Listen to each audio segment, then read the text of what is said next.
Alors, Bezrat Hashem, donc d'abord on va souhaiter beaucoup d'Atzlacha à la famille Mazouz. Amen. Merci de nous recevoir. À Jessie, Ishaï, Ben Pnina et Florence. À Pinchas, Nachon. Moi je vais témoin de leur mariage, donc j'ai kiffé déjà. Et je peux témoigner que Florence est très particulière et Baruch Hashem, on peut dire que là je vais essayer de reprendre, on va dire, les grandes thématiques, en fait, les grands ingrédients qu'il faut pour qu'un couple y tienne. D'accord ? Et on peut dire que Baruch Hashem, chez Florence, on a trouvé beaucoup d'ingrédients. Alors, on y va, Rabotai. Mais Jessie aussi. Merci, bravo. Alors écoutez bien. On va, alors, si Dieu veut, ça va être l'introduction sur ce cours-là. On va le découper en séances et en scènes sur Torah Box. C'est-à-dire que, justement, sur chacun des trucs, il va y avoir après on va faire des jeux de couple, pour savoir en gros sur quoi on est bon, sur quoi on n'est pas bon, sur quoi on doit s'améliorer, machin. On est en train de mettre ça en place. Alors, il faut savoir que la Gemara dans Sanhedrin, page 39, elle dit en fait que Adam Arishon, le premier homme, il était hermaphrodite, je ne sais pas si vous savez, c'est-à-dire qu'il était à la fois homme et femme. Alors là-bas, il y a une grande question à savoir, est-ce qu'il était comme des siamois ou est-ce qu'il était dos à dos? D'accord? A priori, il était collé comme ça. Puisqu'en fait, comme il y a marqué, il a pris de sa côte, en fait, c'est qu'il a pris son côté. Et donc... C'était Kadmon celui-là. C'était Adam Kadmon, il a fait. Et du coup, il était collé comme ça. Maintenant, on dit quoi? On dit que Adam Arishon, quand il était comme ça, alors à ce moment-là, hein, sa taille, c'était 10 000 parsa haute. Une parsa, c'est 4 km. Donc sa taille, c'était 40 000 km qui représente la circonférence de la Terre. C'est-à-dire qu'en fait, on dit quoi? On dit que Adam Arishon, ça je savais que Jessie il serait dessus. C'est ce genre de kiff de Jessie. Et donc du coup... Et donc du coup, Adam Arishon, il faut savoir comme ça, Adam Arishon, qui faisait 40 000 km. Ça veut dire qu'il fait qu'il faisait 40 000 km, c'est débile. Ça veut dire quoi? 40 000 km. Ça veut dire qu'il était cholette, il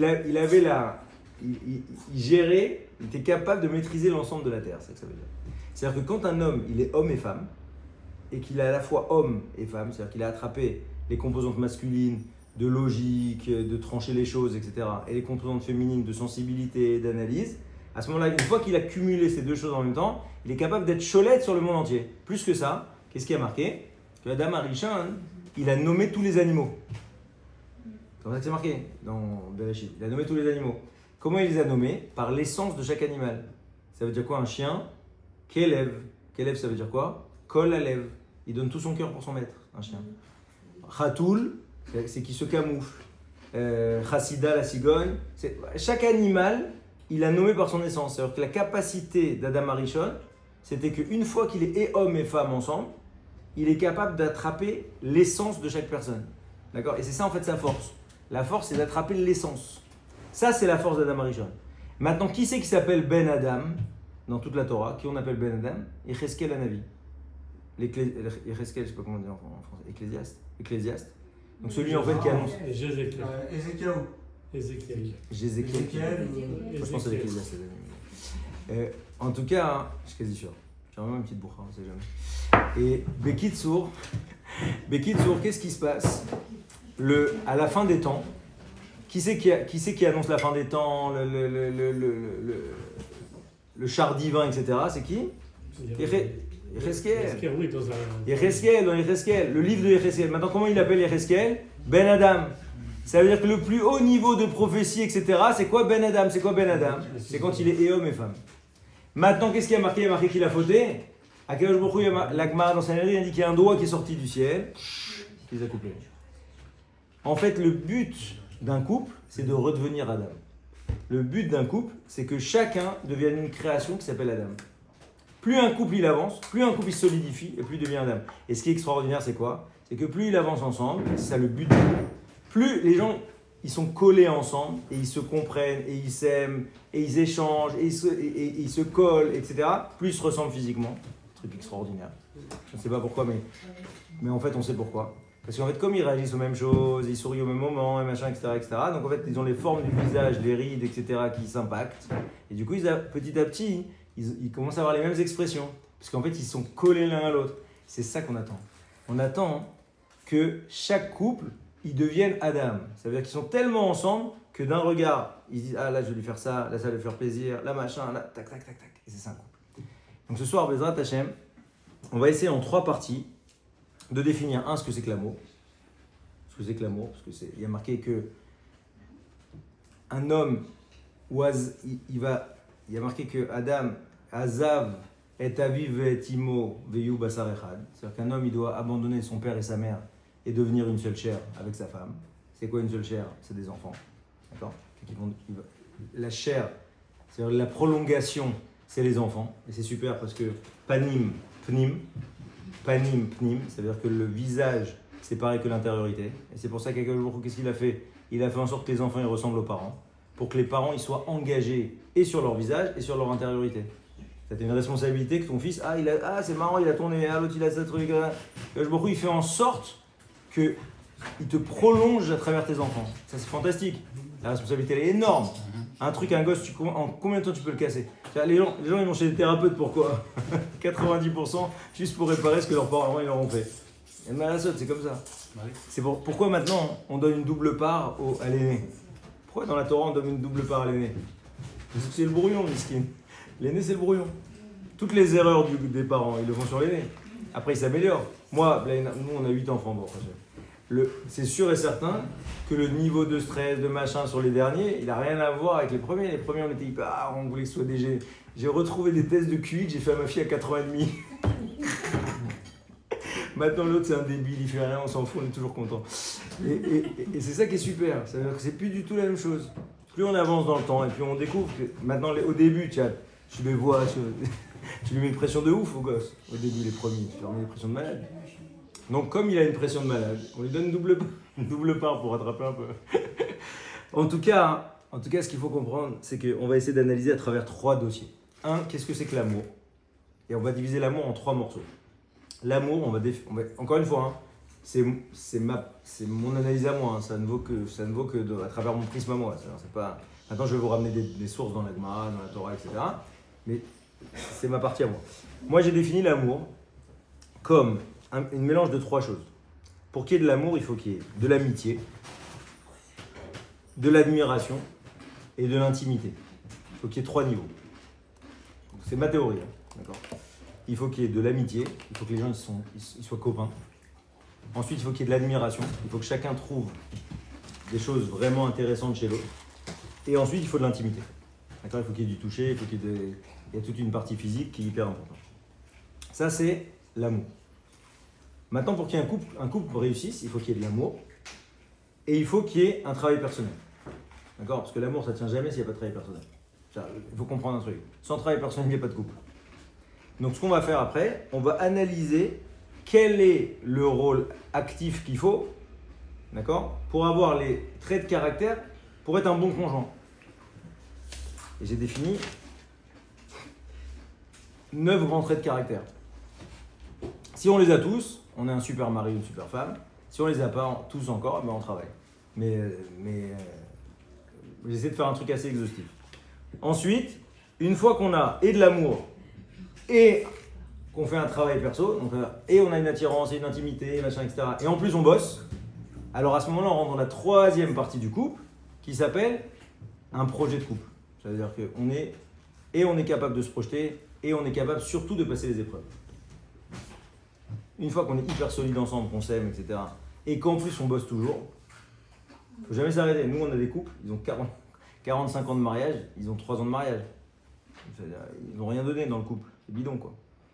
Il faut comprendre, un couple, un couple c'est une vie en soi. D'accord? On ne peut pas juger un couple. Il y a des couples où l'autre elle est infirmière, elle travaille toute la nuit, l'autre il bosse toute la journée, ils se voient 2 fois 1 heure par semaine. Et après les gens ils leur disent mais attends comment tu fais, tu ne le voyais jamais, machin, finalement ils se voient 6 mois après ils divorcent. D'accord? Un couple, c'est une unité en soi. Et ce qui est extraordinaire, c'est que Myriam et Aaron, Myriam, on dit que c'est grâce à elle qu'il y avait de l'eau dans le désert, etc. Aaron, c'est le Kohen Gadol. Ils ont parlé de Moshe et de sa femme, ils ont attrapé la lèpre. Pourquoi ils ont attrapé la lèpre? Ça part la semaine. Ils ont attrapé la lèpre parce qu'on n'a pas le droit de parler d'un couple. Chaque couple, c'est un modèle en soi. Eux, ils se voient beaucoup, l'autre sont collés, l'autre sont pas collés, l'autre machin, l'autre. On n'en a rien à faire, vous avez compris? L'important, c'est qu'ils s'aiment, c'est que ça fonctionne. Il y en a qui fonctionnent en étant. Un couple, c'est une unité, mais c'est un truc unique. C'est-à-dire, il n'y a pas de modèle de couple. Moi, ce que je vous donne, c'est des grands trucs de base pour que ça fonctionne, mais il y en a qui ont besoin de plus de toucher, il y en a qui ont besoin de pas toucher, il y en a qui ont besoin de plus. On va analyser le langage de l'amour, c'est un truc assez connu qui s'appelle le langage de l'amour. On va essayer de rentrer dans plusieurs axes, mais ce qu'il faut comprendre, c'est que le couple, c'est l'élément ultime pour la Torah. Pour la Torah, c'est ultime. Il y a marqué Vesimach et Ishto, un homme il a l'obligation de réjouir sa femme. C'est une halakha, marqué dans le Shulchan Aruch. Un homme il doit réjouir sa femme. Il pas marqué qu'une femme doit réjouir son mari.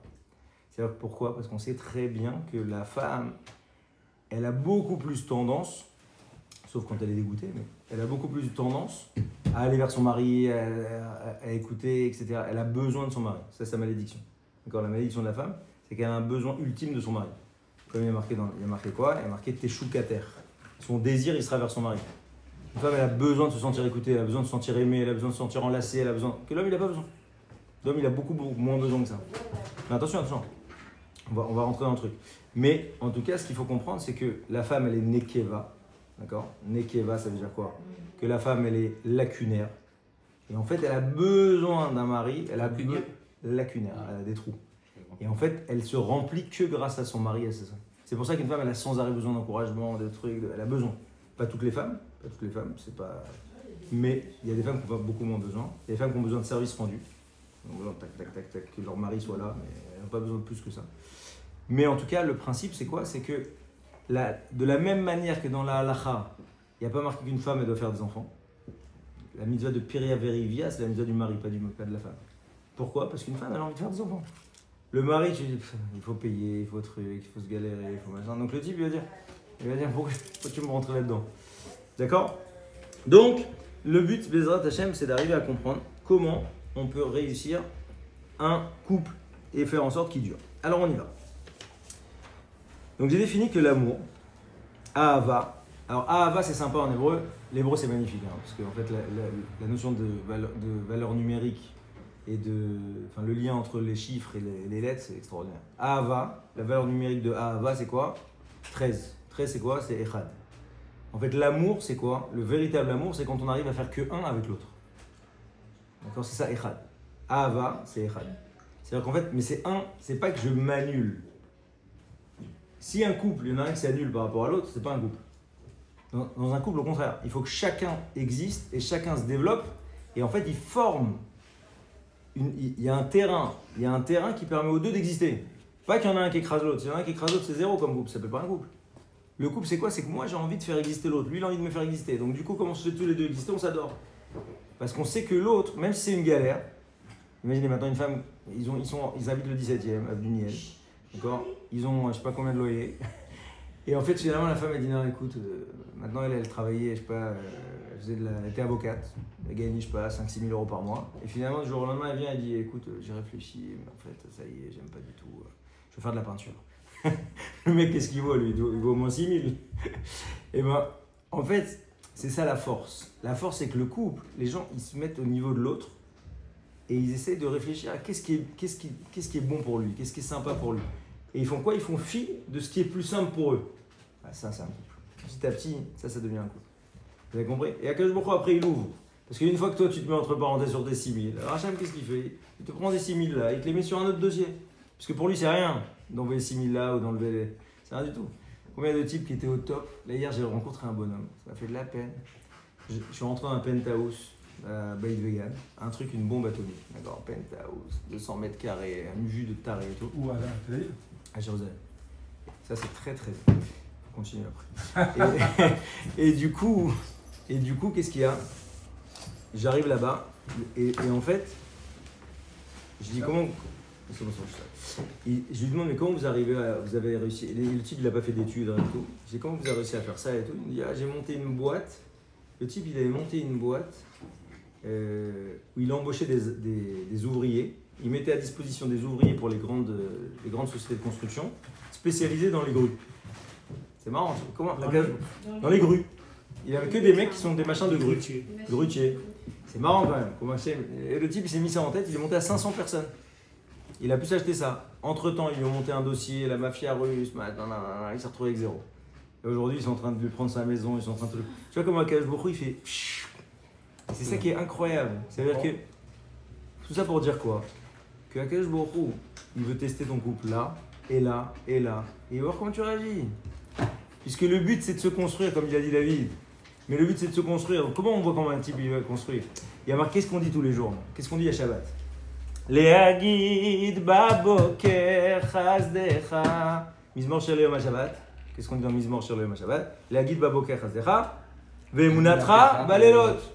Tu vas dire quoi? Leagid baboker chazdecha. Tu vas dire... Ah, on a pu faire un zoom. Il y en a qui m'a demandé un zoom.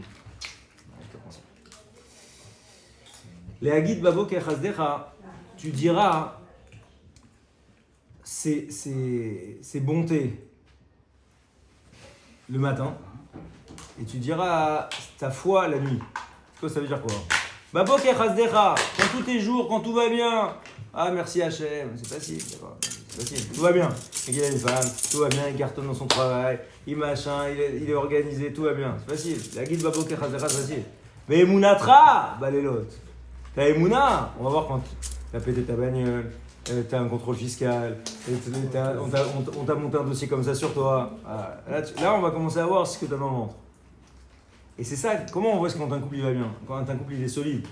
Pas quand tout va bien. Quand ils ont attrapé le fils en train de se droguer dans une cage d'escalier. Voilà. Là, on va voir comment ils vont fonctionner les mecs. Comment ils vont l'attraper, comment ils vont le dossier. C'est comme ça que ça marche.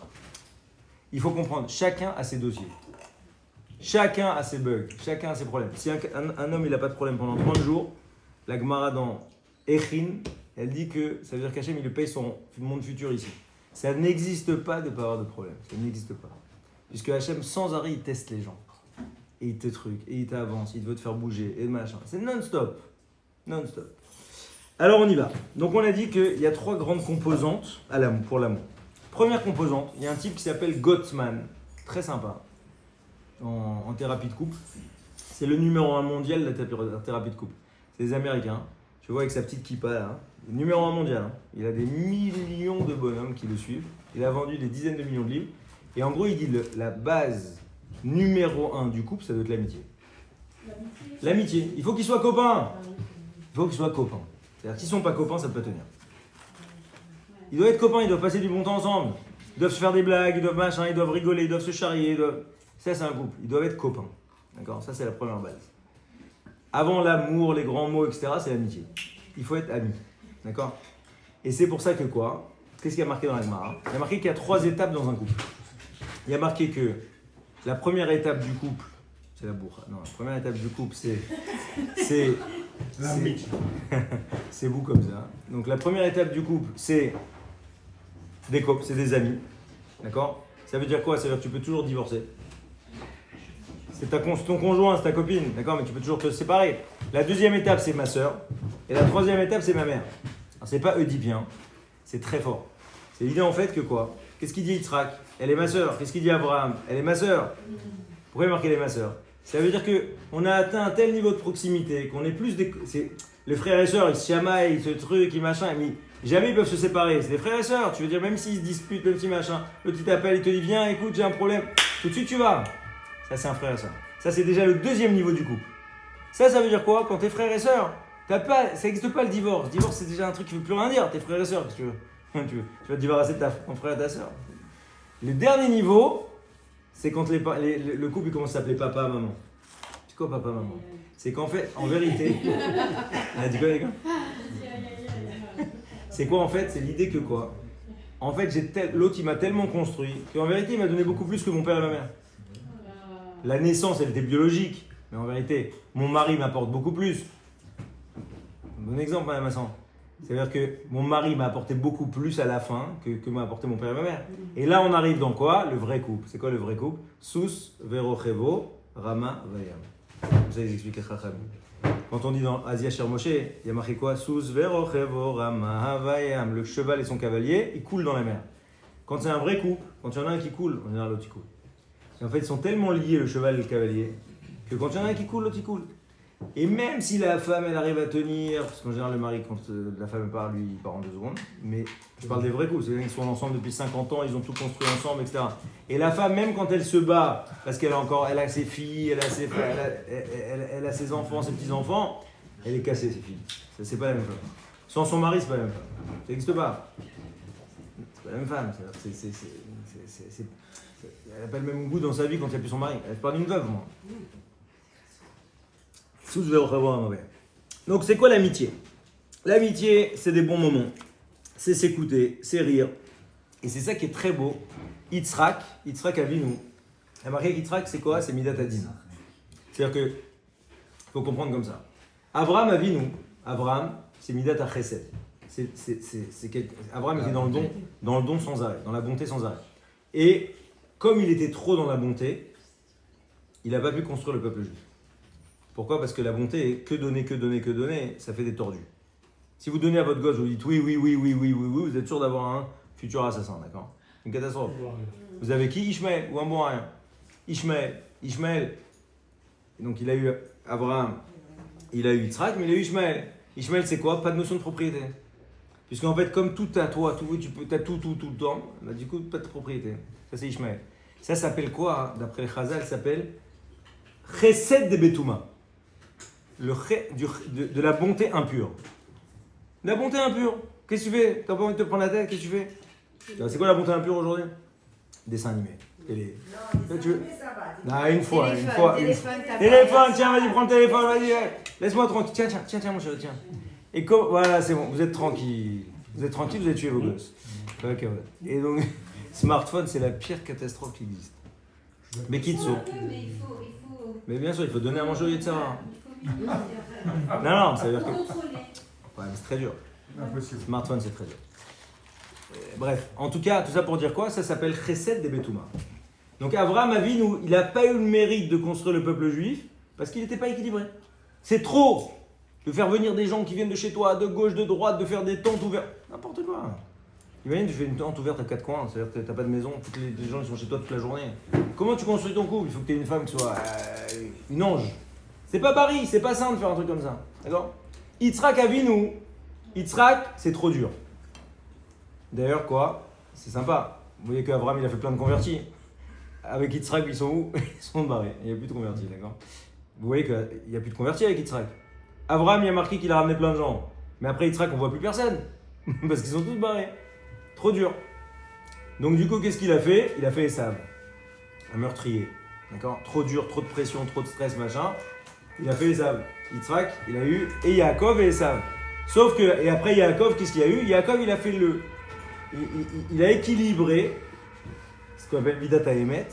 Yaakov, il a réussi à récupérer les capacités de don d'Abraham, les capacités de rigueur de Yitzhak, et il est arrivé à créer un chemin médian. D'accord? Ça, c'est pour ça qu'il a mérité d'avoir les 12 tribus. C'est fort, parce que normalement, il devait faire 6 tribus lui, 6 tribus Esav. C'était ça le programme. Le programme, c'est Léa se marie avec Esav, fait 6 tribus. Yaakov se marie avec Rachel, fait 6 tribus. Quand il a vu Yaakov que Esav c'était un tordu, il a dit mince, moi aussi je vais sauter mon tour. Donc qu'est-ce qu'il a fait? Il a pris la femme. Il a pris le mazal d'Esav et il a pris les enfants d'Esav. Il a pris toute la vie d'Esav en fait. Le rôle, Yaakov il devait avoir la vie spirituelle, Esav il devait avoir la vie matérielle, il a sanctifié le matériel. Et donc qu'est-ce qu'il a fait Yaakov? Il a attrapé les deux, il a pris les deux rôles. Ok? Il a pris les deux rôles. Donc maintenant, pourquoi j'ai ramené cette histoire-là? Pourquoi je vous raconter tout ça? Parce que Yitzhak, qu'est-ce qui a marqué dans la Torah? Ou Mesachek Imishto, il rigole avec sa femme, et il aime sa femme, et il est avec sa femme, sans arrêt, il a marqué ça pour Yitzhak. Yitzhak, c'est Midat Adin, d'accord? C'est le dur! Yitzhak, il a compris un truc. Le seul moyen pour une personne de se construire, c'est d'être collé avec sa femme. Et c'est quoi Mesachek Imishto? Il lui fait des blagues, il est trucs, il joue avec sa femme, il a des rapports, il a trucs, c'est l'ensemble. C'est ça, et c'est hyper intéressant que ce soit chez Yitzhak. Yitzhak est le dur, dans le couple ça n'a rien à voir. Dans le couple, il faut absolument qu'il y ait absolument du décalage, de la sympathie, etc. Donc ça, il faut de l'amitié. Pour qu'il y ait de l'amour, il faut de l'amitié. Ensuite, il faut quoi? Ça, c'est Gottsman. Amitié, admiration et intimité, c'est Gottsman. Donc, c'est très marrant parce qu'il a 80 ans, il est avec sa petite kippa et tout. C'est très sympathique. C'est vraiment le numéro 1 mondial du Shalom Bayit. Hein. Il est avec sa femme, c'est très sympathique. Bekitsour, il parle qu'avec des goyim. Hein. Il a que des goyim, le mec. Hein. Il est avec sa petite kippa et tout, il est très frais. Gottsman, regardez, allez voir sur internet, c'est très sympa. Jessie, ça va te faire ta soirée. Gottsman. Bekitsour, il faut de l'admiration. C'est très très dur dans un couple s'il n'y a pas d'admiration. Maintenant, l'admiration, ça se travaille. En général, il faut comprendre un truc. L'attirance qu'il y a au démarrage dans un couple, c'est l'admiration. Ça veut dire quoi? C'est qu'en fait, on aime ce qu'on n'a pas chez soi. En fait, ce qui nous plaît en général, c'est l'autre, c'est ce qu'on n'a pas chez soi. C'est ça le principe. Akadosh Baruch Hu, il a construit les gens comme ça. C'est que l'admiration, c'est quoi? C'est que je suis attiré parce qu'il est sympa, parce qu'il y a un truc que moi, j'ai pas. D'accord? Et la force, c'est quand même, c'est qu'un homme et une femme, ils ont à peu près rien à voir. Donc, c'est assez facile que l'un, il laisse que l'autre, il n'a pas. D'accord? Mais du coup, il faut qu'il y ait de l'admiration. S'il n'y a pas d'admiration, c'est très dur de construire un couple. C'est pour ça que quoi? Il faut un regard bienveillant. Il faut absolument travailler son œil pour voir vraiment les choses positives chez l'autre. C'est-à-dire les trucs sympas que nous, on n'a pas. Parce que voir les trucs qui ne vont pas, c'est facile. Il y a toujours ce truc à Harvard, d'accord? Il y a un bonhomme qui prend une feuille comme ça, un prof de psychologie sociale, et il fait une petite croix comme ça. Et il montre aux gens, il dit, qu'est-ce que vous voyez sur la feuille? Ah, tout le monde dit la croix. Vous voyez, ça, c'est le problème de votre vie. C'est qu'au lieu de dire que c'est que du blanc, vous voyez que la croix. Et c'est ça, en fait. Les gens, ils voient que les bugs. C'est ça qui est très triste. C'est une génération où les gens, ils sont tournés sur les problèmes. Alors qu'il y a tellement de trucs qui vont bien, il y a quand même vachement de choses qui vont bien. Et au lieu de valoriser, se dire, attends, il y a quand même ci, il y a quand même ça, il y a quand même ça, ben non, ils vont chercher que ce qui ne vont pas. Et ça, c'est le mal du siècle. Et ça, c'est renforcé par quoi? Par tous les réseaux sociaux, les machins, les trucs, où en fait, on valorise quoi? L'exception. L'exceptionnel, le truc. Et ça, c'est le drame. Parce que la vie, elle n'est pas exceptionnelle. La vie, elle est sympa, mais la vie, en fait, c'est une répétition. Donc, en fait, si toute la journée, tu vois des mecs qui te montrent des trucs géniaux, machin, sa vie, elle peut être que fade. Conclusion, il faut sortir de tous ces réseaux sociaux pourris. Ça abîme trop les gens. Ça abîme trop les gens. Parce que les gens, ça abîme grave. C'est une catastrophe comme ça abîme les gens. Donc, l'autre nous complète. C'est pour ça que je l'aime. J'ai besoin de l'autre. Il faut qu'il y ait un besoin. Dans un couple, pour que ça fonctionne bien, il faut que chacun ait besoin de l'autre. Il faut que chacun ait besoin de l'autre. C'est hyper important qu'il y ait un vrai besoin. Donc ça, c'est amitié. Deuxième partie, admiration. Alors c'est très sympa. C'est marqué dans le Talmud. C'est marqué dans le Talmud. Florence, c'est marqué dans le Talmud. Un truc très sympathique. Il y a marqué que l'homme, il élève la femme par les oreilles. Et la femme, elle élève l'homme par le nez. C'est drôle en effet. Alors c'est quoi? Ça veut dire quoi? Tu t'appelles? Yotam. Yotam. Ouais. Ça veut dire quoi? Que l'homme, il élève la femme par les oreilles et la femme, elle élève l'homme par le nez. Goumara dans Kiddushi. Très sympa. Faut lui dire des mots doux. Pas mal. Donc en fait, non, c'est pas ça. C'est pas ça. Excuse-moi, c'est pas ça. C'est pas ça. L'homme, il fait grandir sa femme par les oreilles. C'est-à-dire, plus un homme, il est capable d'écouter sa femme et de rentrer dans ses trucs, il y a quand même marqué que la femme, elle a 9 mesures de parole et que l'homme, il en a 1 mesure de parole. Donc ça veut dire qu'il faut quand même s'apprêter d'emblée à ce qu'une femme, elle parle 9 fois plus qu'un homme. C'est comme un forêt. Mais ce qui est logique, hein. Ce qui est logique parce qu'une femme, elle réfléchit. Elle analyse. Et quand elle analyse, elle voit 18 solutions. Puis un homme, il voit 2 solutions. Je comprends même pas, c'est vrai. Un homme et une femme, qu'est-ce qu'ils ont vu? L'homme, il te dit, bah, il y a ça et ça. Et la femme dit, mais pas du tout. Elle a mis des chaussures comme ça. Elle m'a regardé comme ça. Et l'autre, il est passé. Au final, à la fin, tu te dis, mais on n'a pas vu la même chose du tout. En fait. Moi, j'ai vu un truc simple et toi, tu as vu un truc hyper compliqué. Ben, c'est exactement ça. Donc, sauf que la femme, quand elle a vu tout ça, elle va t'en parler. Mais ensuite, elle va parler avec sa copine. Elle va réanalyser avec sa mère, avec sa soeur, avec sa cousine. Et donc, du coup, tu t'en sors pas. Elle se noie dans toutes ces possibles. Et le type, il comprend même pas ce qui lui arrive. Lui, il aime la bière et le PSG. Donc du coup, ça fait un décalage énorme entre une femme qui vient de Olama Tzilut, parce que comme la femme, elle vient déjà de l'homme, donc en fait, son niveau de spiritualité, il est beaucoup, beaucoup plus élevé que l'homme, il vient d'où? De la terre. Donc en fait, son rapport, il est simple. Un homme, c'est simple. Il se tabasse et après, ils vont boire une bière. C'est simple. Je t'aime bien, je t'aime pas. Une femme dit non mais attends, aujourd'hui comme ça, mais imagine après elle me fait ça. Ma femme elle peut me parler de comment ça va se passer quand on sera grand-parent. C'est un truc, je peux même pas. Elle dit mais imagine, il nous parle comme. C'est-à-dire déjà, moi j'arrive pas à aller plus que dans 3 semaines. Et c'est extraordinaire. Et elle peut parler comme ça. Je dis mais comment tu veux que j'arrive moi à me projeter dans des trucs où ça sert à rien quoi. C'est impossible. Enfin, c'est très. Et la femme, elle s'arrête jamais de penser. Mais oui, c'est insupportable. Des fois, je dis à mon Insupportable. mari, tu penses à quoi? Il me dit à rien. Ah oui? Quelle chance. Je dis, c'est pas possible de penser à Quelle rien. chance. Je dis, tu t'arrêtes jamais. Je dis non, ça. C'est normal, puisque l'homme, Ça mouline. il faut savoir que ça marche comme ça. Il y a 4 niveaux il y a 4 niveaux, d'accord? Il y a ce qu'on appelle il y a 4 olamot. C'est les mêmes. C'est pour ça que dans la tfila, quand on fait la tfila, on monte dans les mondes, d'accord? Il y a olam asiya, l'homme de la Tout l'ordre de la tfila. lors de la tfila, ça va comme ça. En fait, on passe de asiya, bria, olam asiya, bria, j'ai oublié, et olam atzilut. D'accord? En fait, on passe 4 mondes. Et le monde le plus élevé, c'est le monde de l'élévation qui s'appelle Olam Hatzilut. La femme, sa neshama, elle provient de Olam Hatzilut. L'homme, il provient du plus bas niveau. Parce qu'en fait, il vient de la terre. Donc en fait, l'homme, c'est basique. Soit il kiffe pas. Soit il est content, soit il est pas content. Une femme, elle est contente, mais quand elle est pas contente, elle peut se dire, ouais, mais quand même, j'aurais peut-être. Tu dis, mais purée, kiffe, détends-toi. Et en fait, c'est ça qui est incroyable.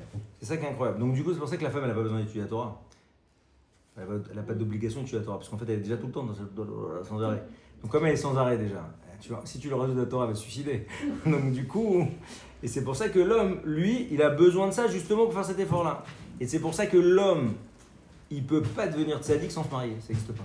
La femme, elle n'a pas d'obligation de se marier, que l'homme, il est obligé de se marier. Parce que si l'homme, il ne se marie pas, il ne pourra jamais arriver à un niveau où tu lui donnes des lunettes qui vont lui permettre de voir en 3D ou en 6D. Parce que c'est ça que le mariage lui permet. Le mariage, il lui permet de dire ah, il y a ça, mais en fait, il y a ça. Mais, ah oui. L'homme, il veut des trucs basiques. Vous avez compris? Et en fait, c'est ça le truc. Sauf que la femme, elle a un besoin impératif de l'homme. Pourquoi elle a un besoin impératif de l'homme? Parce que comme elle est dans l'analyse, elle se trouve 18 problèmes et 18 ceux. Mais elle se noie dans ces trucs. Donc elle a besoin que l'homme, il vienne, il lui dit attends, ça c'est rien, ça c'est tac, tac, tac, tac, tac. Au final, regarde, tu as ça, ça ou ça. Maintenant, si l'homme, c'est un lourd, alors il lui dit il faut que tu fasses ça. Et donc la femme, elle se sent agressée. Mais si l'homme, il est protecteur, il aime sa femme, il lui dit regarde ma chérie, je pense que tu as ça et ça et ça. Ça, je pense pas que ce soit adapté pour toi. Regarde, choisis entre ça et ça. Et ça, pour la femme, c'est top. Parce que ça lui a... Ça la rassure. Mais un mari, un vrai mari, c'est une source de solution.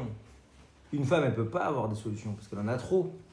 C'est-à-dire, elle est très forte, elle peut analyser ça, ça, ça, ça. Et pourquoi un homme, il a besoin d'une femme? Pourquoi la femme, à la fin, elle ne se plante pas en général? Tu vois, je t'avais dit qu'il était comme ça. Je t'avais dit, fallait te méfier. Parce qu'elle, elle sent, elle truc, elle analyse, elle regarde. L'autre, il a rien vu. L'autre, il dit, bah non, ça va, il est sympa. Et donc, du coup, c'est pas du tout le même rapport au monde. C'est pour ça que l'homme, il a une vie beaucoup plus sympathique.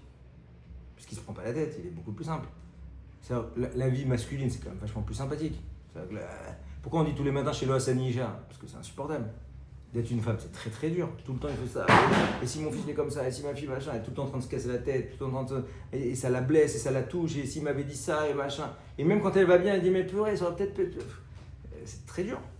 Donc du coup, la femme, elle a besoin du mari. Pourquoi? Elle a besoin des oreilles du mari. D'accord? Donc l'homme, il élève sa femme par les oreilles. Et la femme, et là c'est ça que mesdames, il faut comprendre, la femme, elle élève son mari par le nez.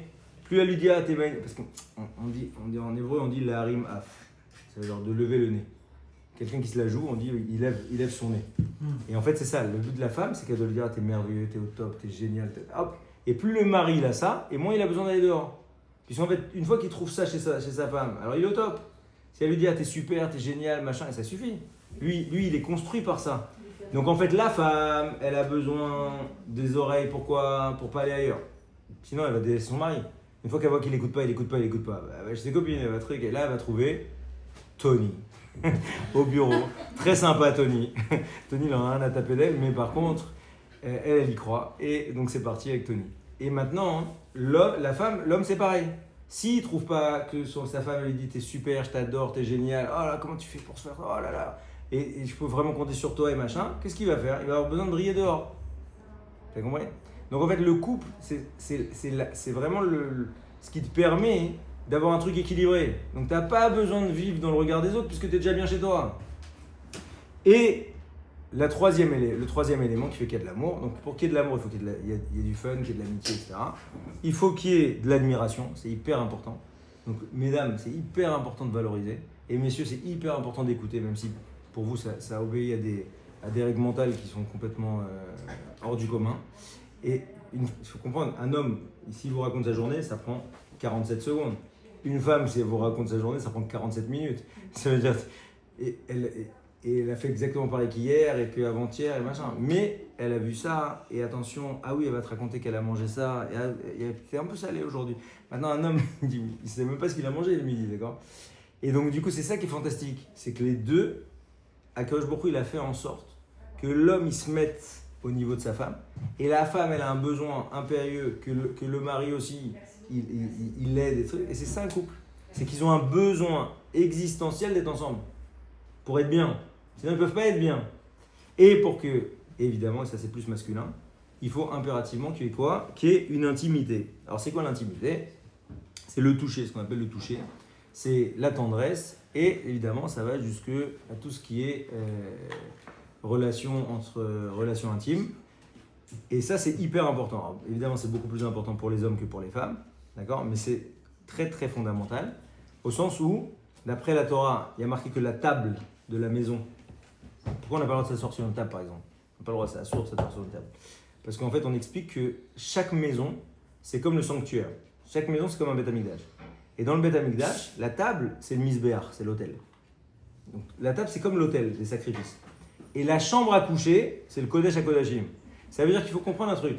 C'est que dans la religion juive, le plaisir charnel, c'est quelque chose d'essentiel. C'est pas un petit truc, c'est essentiel. Mais c'est pas essentiel comme les goïs. Où tu dis, ah, ça va bien au lit, tout va bien. D'accord? Chez nous, ça marche pas du tout comme ça. Ça, c'est un truc de goïs 100%. Chez nous, c'est parce que tout va bien au lit. Vous avez compris ou pas? Sauf que, évidemment, le désir masculin, il est beaucoup, beaucoup, beaucoup plus fort que le désir féminin. Et donc, c'est là qu'il y a des bugs. C'est rare que ce soit l'inverse. Ça arrive, hein, mais c'est quand même, en général, c'est vraiment des tordis. Déjà physiologique, c'est déjà... Ça n'a rien à voir. L'homme, il a un besoin physique qui est 10 fois plus grand que le besoin masculin. De la même manière que la femme, elle a besoin 10 fois plus de parler, l'homme, il a besoin 10 fois plus d'avoir des rapports. Sauf que ce que ne comprennent pas les femmes, en fait, il faut comprendre. Il y a deux grands types qu'il faut connaître. Il y a deux grandes astuces pour avoir un bon shalom bayit pour une femme. C'est de ne jamais s'énerver. Parce qu'une femme qui s'énerve, elle est inaudible pour un homme. Mesdames, comprenez ça parce que ça va vous aider beaucoup dans la vie. Plus une femme elle crie, plus un homme il la prend pour une folle. C'est une règle de base. Et les hommes qui écoutent leur femme quand elle crie, c'est soit pour leur faire plaisir, soit juste parce qu'ils ont envie qu'elle arrête. Mais en vérité, une femme ne peut pas écouter un homme peut pas écouter une femme qui crie. Pour une, c'est une folle. Sauf que pour une femme, elle se dit, mais plus elle crie et plus elle le tape, elle dit, et elle pique et elle truc, et elle croit qu'elle a réussi quelque chose. Mais elle n'a rien réussi. Pour un homme, c'est zéro. Et donc, du coup, le problème, c'est que la femme, elle dit, mais il ne m'écoute pas, donc je suis obligé de taper encore et de taper encore. Donc, elle s'énerve encore plus, mais en vérité, elle ne fait rien. Parce qu'un homme ne peut pas écouter une femme qui crie. Voilà, faut comprendre, ça, c'est un truc de base. Ça, c'est la première chose. Et un homme, il a besoin, les rapports qu'il a avec sa femme, pour lui, c'est ça le témoignage d'amour. Donc, voilà. Donc, si une femme, elle y va en mode technique, d'accord, il faut faire parce qu'il faut faire, il faut crocher un X, pour lui, c'est rien, c'est zéro. Donc en fait, c'est ça toute la problématique. Et c'est ça qui est très difficile. L'homme, il pense qu'il est... Et c'est là que la communication, elle est vachement essentielle. C'est qu'il faut communiquer sur les besoins. Si on ne communique pas sur ses besoins physiologiques ou physiques, eh ben, on peut être que frustré. Ouais, et ça, c'est ça tout le problème.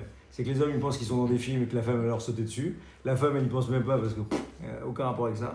Et donc du coup, lui, il est tout le temps frustré. Il se dit, il attend, mais il va attendre beaucoup comme le Mashiach. Et donc du coup, une vraie communication de couple, c'est quand l'homme, il sait suffisamment qui est sa femme pour lui dire, voilà, ce soir, j'aimerais avoir un rapport avec toi. Et alors c'est beaucoup moins sympathique que dans beaucoup moins sympathique, mais du coup, ça permet quoi? Ça permet que la femme, elle évacue tous ses stress, etc. Parce que la Gemara, elle dit quand même un truc incroyable. Elle dit qu'il y a 50 portes du plaisir pour une femme et une porte du plaisir pour un homme. Ça veut dire quoi?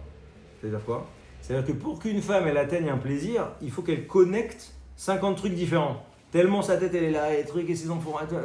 C'est le mec qui va avec sa femme et l'autre il lui raconte. Et l'autre il lui raconte.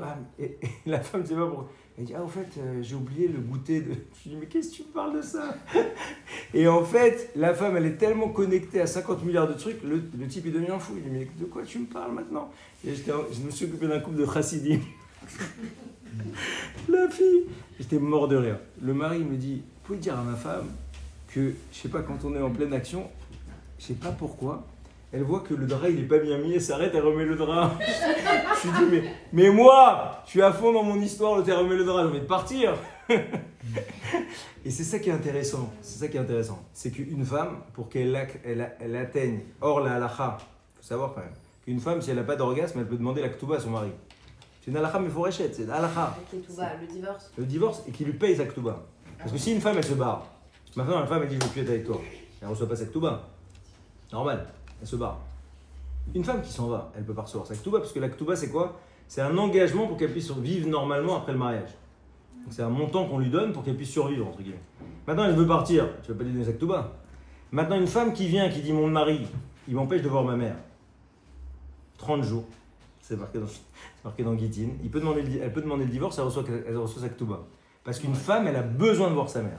Ça, c'est marqué dans Shulchan Aruch. C'est ça qui est beau. La Torah, elle rentre dans la psychologie des gens. Vous comprenez? Une femme, elle a besoin de se trouver belle. Donc, même si c'est interdit de transporter d'un domaine privé à un domaine public, si elle met un petit truc comme ça pour avoir une bonne haleine, ou elle se met des petits machins, c'est moutard. Pour elle, c'est moutard. Pour un homme, c'est interdit.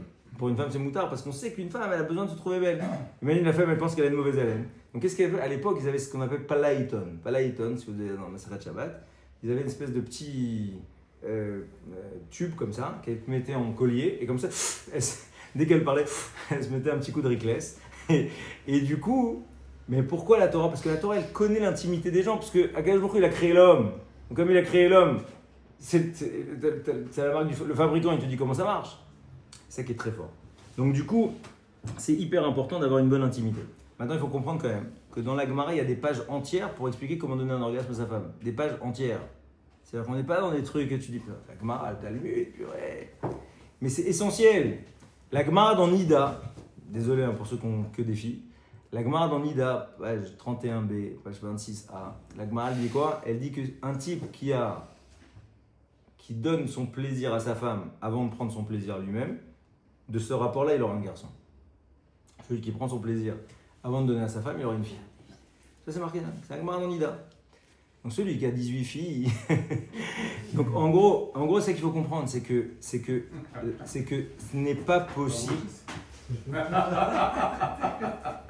Ce n'est pas possible. C'est-à-dire que 66%. T'as 66% favorable. Moi, je suis 75%. Oui.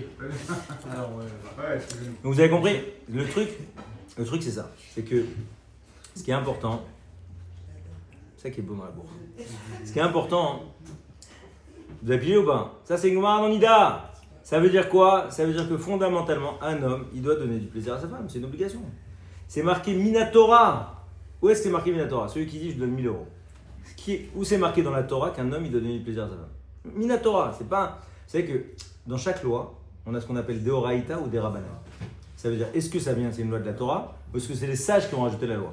90% des lois, c'est des Rabbanan. Dans la Torah, il y a marqué qu'un homme, il doit donner du plaisir à sa femme. Et c'est hyper important. C'est pas important, c'est hyper important. Pourquoi? Parce que c'est ça qui solidifie le couple. Les gens, ils sont bien chez eux, ils sont bien ensemble à tous les niveaux. Ils vont pas aller voir ailleurs, ils vont pas machin, ils vont pas regarder de femmes, ils vont pas perdre leur temps à des bêtises. C'est ça qui est fort. Vous avez compris? Ouais, c'est un peu dur. Il y a marqué que Lavan, quand Yaakov il est parti, d'accord? Lavan il dit à Yaakov, il lui dit Ve'al ta'ane et bnotai, et ne fais pas souffrir mes femmes. Ça veut dire quoi? Rashi. Méfie pas. Rashi il dit quoi? Rashi Bamakom. Alors il faut que tu regardes Rashi là-bas. Rashi il dit ne refuse pas un rapport à mes filles. Ça veut dire que, et c'est la halakha elle est comme ça. Un homme qui va voir sa femme, une femme elle a le droit de lui dire va dormir chez ta mère. Une femme qui va voir son mari, c'est assour, minatora, c'est interdit de refuser un rapport à sa femme. Interdit.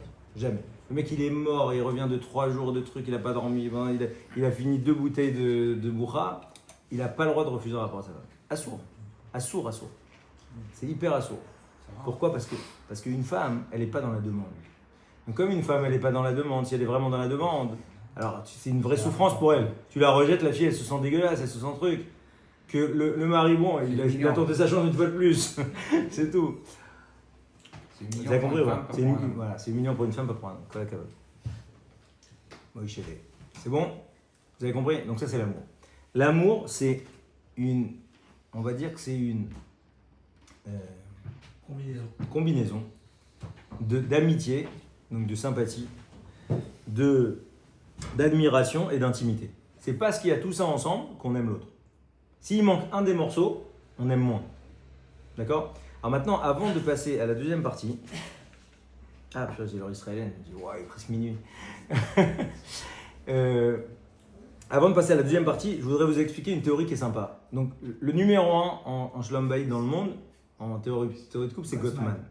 Donc, vous allez voir sur Internet, c'est un tueur. Et le deuxième, c'est Chapman.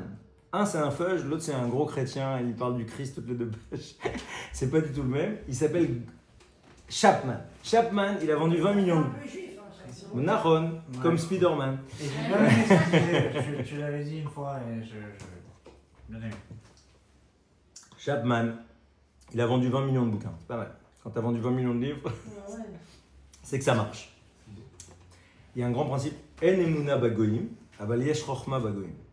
D'accord? C'est quoi yesh chochma bagoyim? Il faut prendre de tous les peuples, il y a des intelligents. Emuna bagoyim en. Les gens ils traduisent mal. En emuna bagoyim, ça veut pas dire que tu peux pas leur faire confiance. En emuna bagoyim, ça c'est des trucs de racistes de balle. En emuna bagoyim, ça veut dire quoi? Ils n'ont pas de rapport à Dieu. Ils n'ont pas d'émouna. Ils n'ont rien, c'est bidon de prendre le christian, c'est complètement bidon tout ça. Il n'y a pas d'émouna, c'est-à-dire qu'il n'y a pas vraiment de connexion avec Hachem. Il n'y a que nous qui avons une connexion avec Hachem. C'est dans Internet. C'est dans Internet. Non. On verra Ben Chabad. Bah, ils ont pas de Neshama, ils ont Nahon, que Nahon, l'animal. Nahon, Bah ouais. Kawakawa. Le rabbin Raymond de Noah. Kawakawa. Donc du coup, écoutez bien. Alors il dit un truc très sympa, ça va vous aider. Comment tu t'appelles, excuse-moi, toi? Troisième? Moi, Anthony. Anthony et toi? Anthony.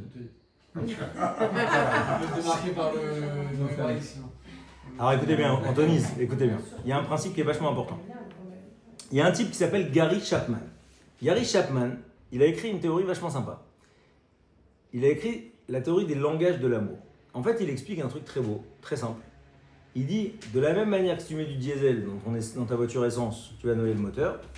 De la même manière, si tu donnes pas la forme d'amour qui correspond à ta femme, alors elles ne se sont pas aimées. Et c'est ça qui est très difficile parce que si tu connais pas cette théorie, elle est géniale. Parce que ça aide vraiment. Enfin, moi je l'utilise tout le temps quand je fais des trucs de couple, première ou deuxième séance, justement parce que ça permet de bien calibrer l'histoire. Vous faites des formations de mariage chez les religieux, ils vous disent tous la même chose. Ils vous disent sois mévataire, c'est-à-dire apprends à t'annuler, apprends à faire plaisir, etc. D'accord? Et fais des compliments. Ok? Bah, c'est que ça. Peu ou prou les formations pour les hommes au mariage, c'est quasiment que ça. D'accord? Fais des compliments, machin. Hein? Ça fait longtemps. D'accord. Mais bon, ça n'a pas dû beaucoup bouger. En tout cas, il faut savoir que Chapman, il dit c'est pas vrai. Il dit c'est pas vrai. Lui, il dit il y a 5 langages de l'amour. Et chacun, il a un langage qui lui est propre. Et après, je vais vous raconter plein des histoires là-dessus, sympathiques. Mais en tout cas, il dit voilà. Premier langage, c'est des paroles réconfortantes. D'accord? C'est une femme pour être aimée, ou un homme pour être aimé, il a besoin qu'on l'encourage. Il a besoin qu'on le réconforte, etc. Ça, c'est un langage. Deuxième langage, des moments de qualité. Je me sens aimé quand quoi? Quand on fait une journée de trek quelque part, ou on va 2 jours, on fait Pessah à, je sais pas où, à Papos, ou machin. On a des moments de qualité. Ok? Troisième langage, les cadeaux. Je me sens aimé quand je reçois des cadeaux. Alors, les cadeaux, ça peut être des trucs qu'on a fabriqués, c'est pas nécessairement de l'argent. C'est pas nécessairement des choses qui valent cher. Mais en tout cas, le principe, c'est quoi? C'est qu'il me fait des petits cadeaux. Tu m'achètes des petits chocolats, des petits machins. Ok? Quatrième langage, les services rendus. Alors ça, c'est ce qui est le plus compliqué. Quand une femme, elle se sent aimée pour les services rendus, alors là, elle plante son mari dans beaucoup, beaucoup de cas. C'est quoi les services rendus? C'est que la personne, elle se sent aimée quand les courses, elles sont faites, la voiture, elle est nettoyée, c'est des listes, tac, tac, tac, tac, tac. Et il y a des gens qui sont comme ça. D'accord? Il y en a plein. Pas un petit peu, il y en a plein. Le problème, c'est quoi?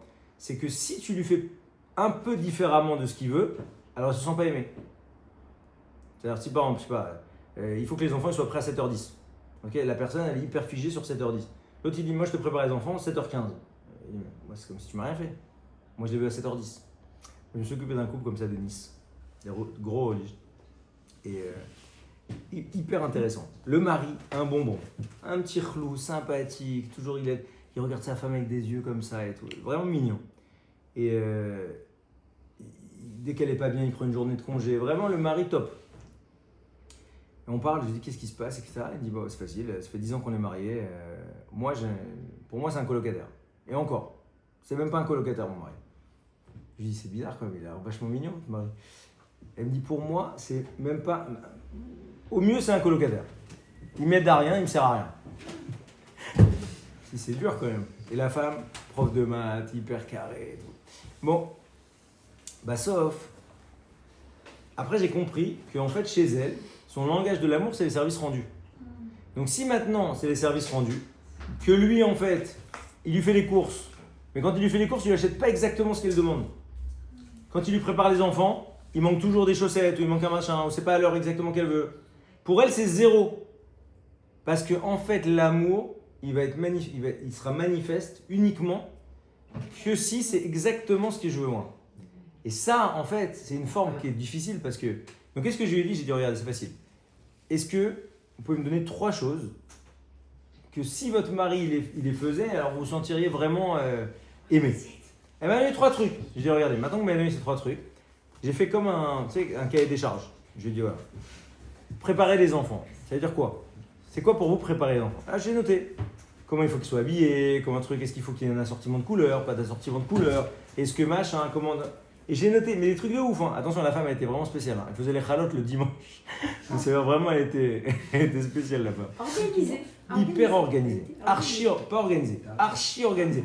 Et je lui ai dit, première séance, on va la faire un dimanche à 13h. J'ai vu sa tête comme ça. J'ai dit, madame, ça va pas. Elle m'a dit, non, 13h, comment je vais faire? Il faut que je l'amène celui-là, il faut truc, il faut qu'on soit... J'ai vu que je l'ai tué à 13h. J'ai dit, bon, donnez-moi quelle heure vous voulez. Et en fait, on a pris 3 trucs comme ça. 3 trucs, hein. Le mari, maintenant, lui, demandait que ça de faire. C'était un gentil, vraiment. Il a fait exactement comme elle voulait. On a fait 2 séances. Hein. 2 séances. 9 ans de problème chez Rambaye. 2 séances. Elle m'a dit, ah, mon mari m'adore, je l'adore, etc. 2 séances. On a fait 3 séances en tout. C'est-à-dire qu'il fallait juste comprendre quel était son langage de l'amour. C'est hyper intéressant. Et le 5e langage, c'est le toucher. Donc le toucher, ça va des caresses, des tendresses, etc. Jusqu'à tout ce qui est rapport. Donc en fait, chaque homme, chaque femme se définit en général par 1 et en moyenne 2 langages d'amour. Donc en fait, ce qui est hyper important, c'est de comprendre comment la personne, mon conjoint, se sent aimé. Moi, c'est la première chose que je fais en général quand on fait des trucs. D'abord, je les écoute se déchirer et tout. Et ensuite, je leur dis c'est quoi le langage d'amour de l'autre. Et c'est hyper intéressant parce que c'est ça qui permet de comprendre souvent comment ça bug. Très très très souvent, il faut comprendre c'est héréditaire. C'est-à-dire qu'en fait, le langage d'amour de la personne, c'est le langage de ses parents. C'est-à-dire pour eux, ils ont vu que ses parents ils s'aimaient comme ça, pour eux, c'est l'amour. C'est sympa, il y a un psychiatre, très connu, qui a écrit sur les Disney, qui a dit en fait, le Disney, c'est la plus grande tyrannie. Il dit pourquoi? Est-ce qu'il y a des morts? Non, c'est qu'en fait, depuis petit, on t'a défini ce que c'est que l'amour. Just married, machin, nanana. On te fiche dans ton imaginaire. C'est pour ça. Il a fait. Et c'est pour ça que dans la Gemara, il n'y a pas d'image. Quand vous étudiez la Torah, il n'y a pas d'image. Jamais. Pourquoi? Pour pas bloquer ton imaginaire. Parce que l'image, ça fait qu'en fait, tu te bloques dans ton imaginaire. En fait, ça te bloque dans ta façon de penser. Et en fait, donc du coup, ce qu'il faut arriver... Une photo, ça te bloque. Sur n'importe quoi, ça te bloque. Sur un cimetière, une photo, c'est assourd. Assourd, c'est ça. Parce que ça le fiche dans le... Pourquoi c'est interdit de dire Dieu? Parce que tu limites. Quelqu'un que tu aimes vraiment, normalement, quand tu fermes les yeux, tu aimes vraiment. Quand tu fermes les yeux, tu as du mal à figer un visage. Parce qu'en fait, son visage, il est là, il est là, il est là, il est là. C'est ça qui est sympa. Quelqu'un que tu connais à peine, que tu connais pas beaucoup, d'accord, tu fermes les yeux, tu le figes sur un visage. C'est sympa. Ça marche. Ça, c'est Lévinas, c'est pas moi. C'est bon? Alors, on y va. Partie numéro 2. C'est quoi les midotes qu'il faut? Donc, une fois qu'on a de l'amour, qu'on a de l'admiration, qu'on a de l'intimité, qu'on a de la complicité, ça, c'est pas du tout suffisant pour avoir un bon couple. Ça, c'est bien, c'est une bonne base, mais c'est pas grâce à ça que tu auras un bon couple. Ça, tu auras un truc sympa, tu as une bonne ambiance chez toi. Mais si tu bosses pas, ça marchera pas. D'accord? C'est-à-dire qu'en vérité, le couple, il fonctionne que parce que les gens, ils sont dans une démarche que ça marche. Maintenant, cette démarche que ça marche, c'est pas parce que tu as 20 ans ou 30 ans de mariage que ça, il faut arrêter. Ça n'existe pas de s'arrêter. Ça n'existe pas de s'arrêter. Surtout dans cette génération, où les gens veulent toujours kiffer. Vous avez compris? À l'époque, ils disent, bon, ils sont ensemble, chacun a son rôle économique, son rôle machin, et ça marche. Ça tourne, ils sont pas les plus amoureux, ils sont pas des trucs, mais ils vont jamais divorcer.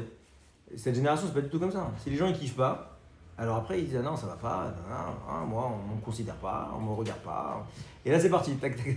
Là ça y est, le verre est dans la pomme. Et donc du coup qu'est-ce qu'il faut? Alors j'ai défini 9 grands traits de caractère qu'il faut pour qu'un couple y marche. 9 grands traits de caractère, ok? Premier trait de caractère pour que ça marche, qualité d'écoute. Il faut écouter l'autre. Et écouter l'autre, ça va nécessairement avec un regard positif. D'accord? C'est-à-dire qu'il faut, quand tu entends l'autre, quand tu écoutes l'autre, d'accord, tu dois absolument être jugé positivement. En te disant, voilà, il faut se décentrer. C'est ça la force. Il faut arriver à, faut pas, la problématique des gens, c'est qu'ils sont autocentrés. D'accord? Égocentriques. Égocentrique, ça veut dire que je juge l'autre par rapport à mon centre à moi. Or c'est dramatique, c'est impossible, puisqu'une femme et un homme, ils n'ont rien à voir. Comment tu veux juger une femme à l'aune de ce que c'est qu'un homme? C'est débile. Une femme, c'est une femme, elle a des sentiments, des trucs, des émotions, des trucs, des hormones et machin. Le type, il a un but. C'est pour ça que c'est marqué dans la Kabbalah, c'est vachement sympa. Dans la Kabbalah, l'homme, c'est un trait, d'accord? Et la femme, c'est un rond. C'est pour ça que quoi, chez les Ashkenazim, c'est très beau. Quand ils se marient, qu'est-ce qu'ils font? L'homme, il reste droit, comme ça, et la femme, elle tourne autour. Ah, c'est beau. Et c'est pour ça aussi que chez les Ashkenazim, il n'y a pas de talit avant le mariage. Parce que le talit, c'est ce qui enveloppe. Il n'y a qu'à partir de tu es marié où tu as ce makif. La femme, elle vient protéger le mari, c'est ça qu'il faut comprendre. La femme, c'est ce qui vient éclairer et protéger le mari. Parce que comme l'homme, il est dans un truc basique, une femme, son rôle, c'est d'amener de la couleur, c'est d'amener de la vie, c'est d'amener de la joie. D'accord? Si la femme, elle est triste, ça flingue tout. Vous avez compris? Donc ça, c'est encore un autre travail. Deuxièmement, donc ça, premièrement, pour que ça fonctionne, il faut impérativement être dans un système de qualité d'écoute et de décentrage. Deuxièmement, un couple il ne peut fonctionner que si les deux ils veulent communiquer. Alors, la communication, retenez cette définition, c'est la plus simple et je pense que c'est la bonne définition. Communiquer avec son prochain, c'est donner à l'autre la possibilité de nous comprendre. C'est ça, communiquer. Communiquer, c'est pas parler pour parler. Communiquer, c'est faire en sorte que l'autre me comprenne. Sachant que l'écart entre un homme et une femme est énorme. Pas un petit peu. Quand vous êtes entre deux copines. Il y a une phrase pour ça. Je te comprends. Moi, je t'ai compris. Ouais. Parce qu'on a fait un cours comme ça. Ah, sympa. Mais en tout cas, ce qu'il faut avoir en tête, c'est que le but, c'est d'éviter les attentes déçues. Dis-lui, j'aimerais que tu fasses ça, j'aimerais que tu fasses ci. Pourquoi tu lui dis pas? Là, j'étais avec un couple là, de Levallois d'ailleurs. Et la fille, tout le temps, elle dit, mais il voit que je suis fatigué, purée. Mais dis-lui sur les enfants, purée, pourquoi t'attends qu'ils sortent les enfants? Non, Tu les peux être femmes que ne font pas frustré. ça. Mais c'est une catastrophe. C'est aussi, c'est ça aussi que c'est une preuve d'amour. C'est une grave De erreur. voir s'il va comprendre Il a de fait. lui-même sur quelque chose. Bravo. Et donc la fille, qu'est-ce qu'elle a? On est limité. Elle est toujours La là. notion du Wi-Fi. Il faut être Wi-Fi. On est C'est limité. comme ça. Et donc du coup, mais la ça fille. paraît évident. Ah, Je dis que je suis fatiguée. J'ai pas Fais ton mot de quelque passe, chose mais pour faut me que ce soit décharger. sur ton Wi-Fi. c'est pas mal ça. J'ai bien aimé ça. Vas-y, répète, c'est très sympathique. C'est que j'ai pas ton mot de passe, mais il faut que je sois connecté sur le même Wi-Fi que toi. Pas Faut mal. que je pense quel est l'orteil qui est en train de te gratter maintenant tout de Tu suite. dois penser à tout en fait. Alors que en fait, moi j'étais complètement ailleurs. Tu sais qu'il va beaucoup. Jesse, il est au top. Non, mais lui, il est au top. Il a compris. C'est ça toute vous avez compris que c'est ça. Mais c'est ça le problème. On vous a dit, nous, Le on problème, est c'est qu'une A, femme, A et B. un homme, c'est la même chose. Quand un homme, il attend que sa femme, elle lui saute dessus. Mais il peut attendre jusqu'à demain.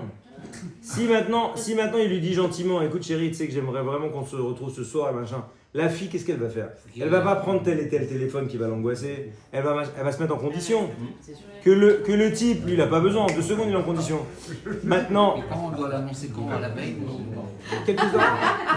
Même la veille, c'est mieux. Mais en tout cas, maintenant. Je peux pas vous donner des rendez-vous, moi. Non, écoutez-moi. Maintenant, c'est quoi la problématique d'une femme? C'est qu'elle attend. Il doit comprendre.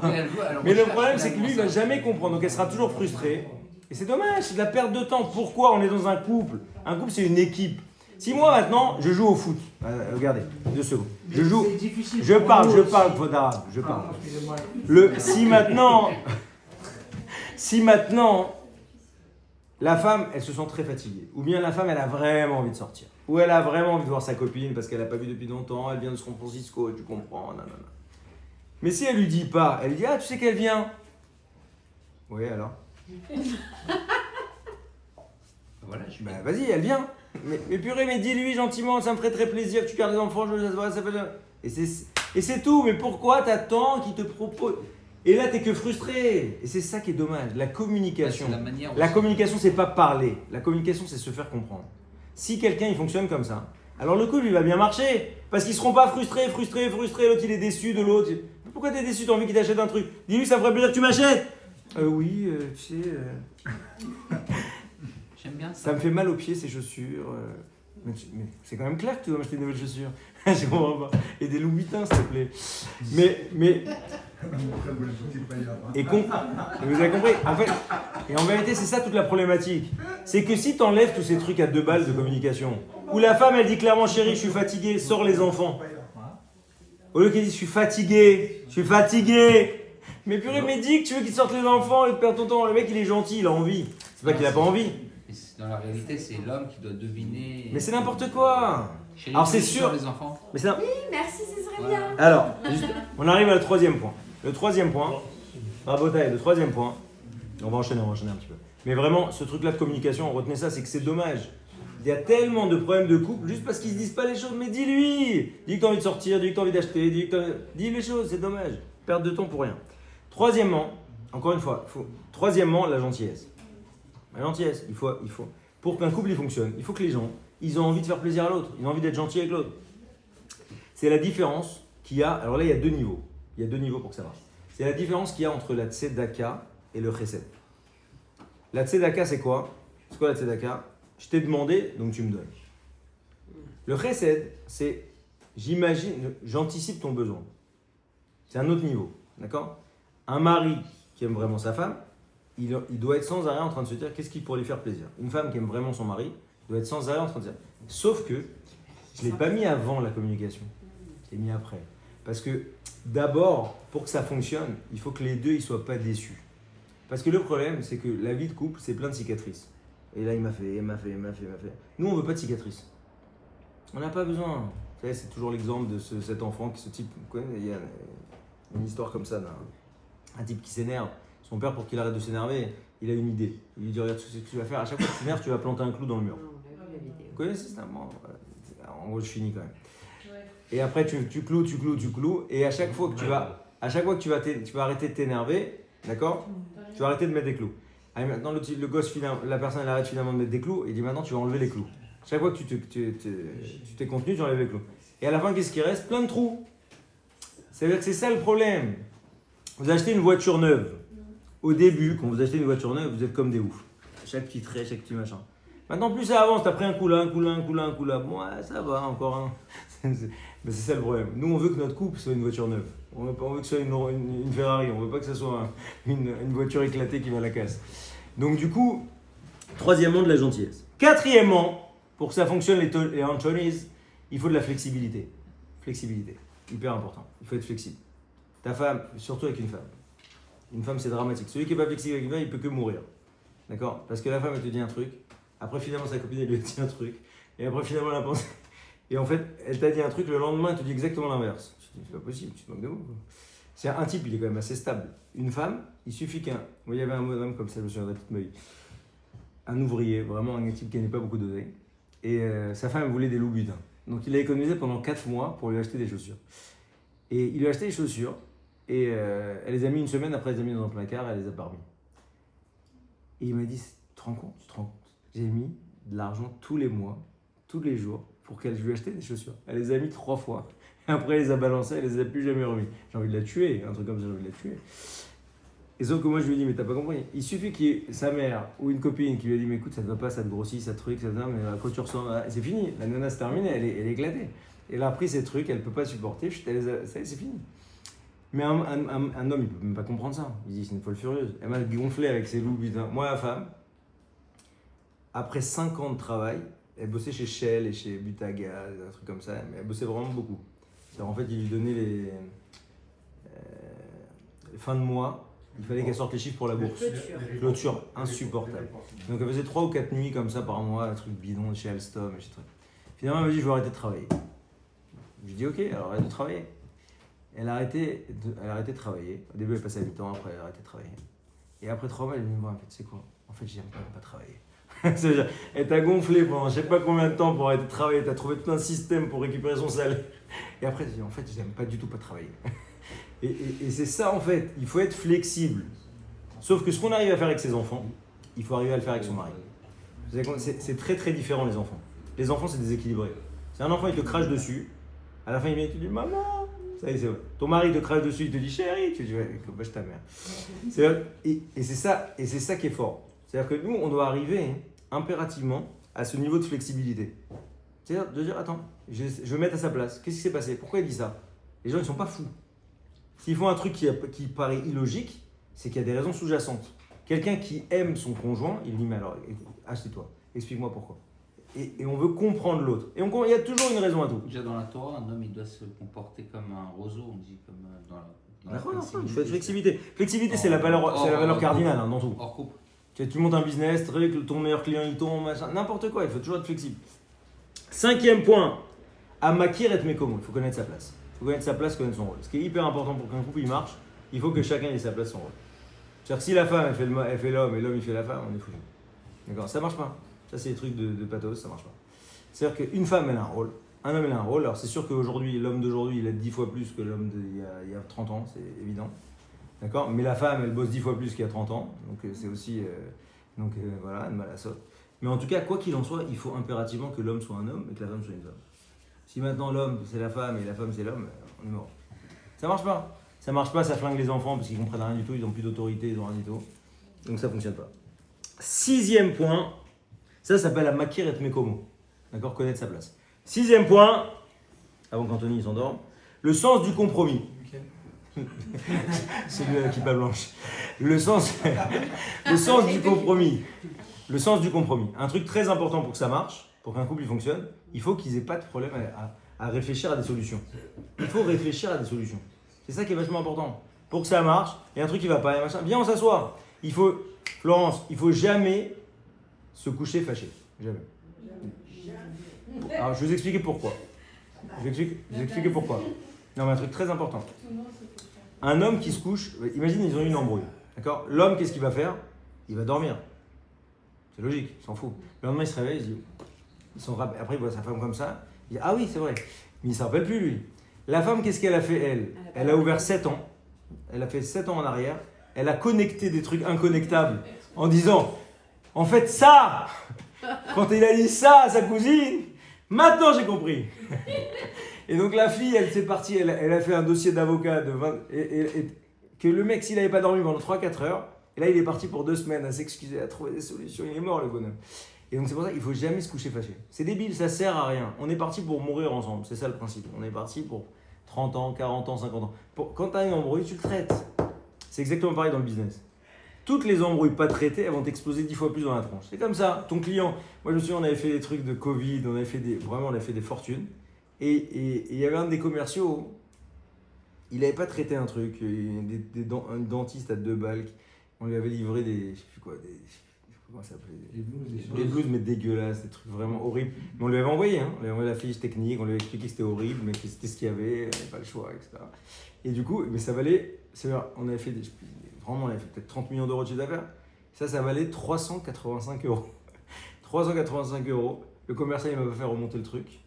Et au final, moi j'étais en Israël, je reçois DGCCRF, il faut que je me j'aille à Paris, convoqué par les trucs de... Et je dis, mais c'est quoi le truc? Et il me raconte la blouse de la dentiste à 380. Je dis, arrêtez, vous déconnez, 380 €, ça va coûter plus que le billet d'avion. Et ça, dès que tu règles pas un problème, ça t'explose à la tête. Dans un couple, il faut traiter. il faut traiter. C'est vachement important. Il y a un problème, on s'assoit, on trouve une solution. Mais c'est là qu'il ne faut pas être à la marocaine, à la dure, sinon tu t'en sors pas. Le but, c'est de trouver des solutions. Et surtout, attention, très important, il faut tester les solutions. C'est pas qu'il faut trouver des solutions. Il faut trouver des solutions, il faut les tester, il faut faire du testing. Et des Marocains, Non, ça c'est très dur. C'est beaucoup plus dur. Déjà, tout ce que j'ai dit là, ça ne s'applique pas aux Marocains. Vous savez pourquoi un Marocain, quand il, juste après les fiançailles, il amène sa femme au cocktail? Vous savez pourquoi? Pour qu'elle s'entraîne à parler à un mur.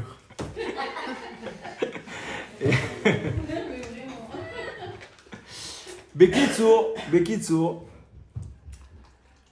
il faut un sens du compromis. C'est hyper important. Et il faut que le compromis, il faut que les gens ils soient contents. La catastrophe dans un couple, c'est le diktat, d'accord, c'est le traité de Versailles. Où en fait, tu as tellement écrasé l'autre et machin, etc. En fait, tu penses que tu as gagné, mais en fait, tu n'as rien gagné du tout parce que l'autre, ça ne tient pas dans le temps. Il faut trouver des solutions qui fonctionnent. Et il faut essayer des solutions. Ah, on a eu ça, on va chez ta mère combien de fois, on va chez ton on va chez lui. Ok, on essaye. Ça n'a pas marché, on tente autre chose. Là, c'est sens du compromis. 7e point, fuir la colère comme la peste. La colère, rien de pire. Dans un couple, il n'y a rien de pire que la colère. La colère, c'est zéro. La Gemara, elle dit quoi? Que celui qui s'énerve, il est Keilu Oved Avodazara. Un truc de ouf. C'est comme s'il était idolâtre. Un type qui s'énerve, c'est comme un idolâtre. Idolâtre, c'est quoi? Il y a marqué que celui qui fait de l'idolâtrie, c'est comme s'il annule toute la Torah. Toute la Torah. C'est-à-dire quelqu'un de nerveux, c'est une catastrophe.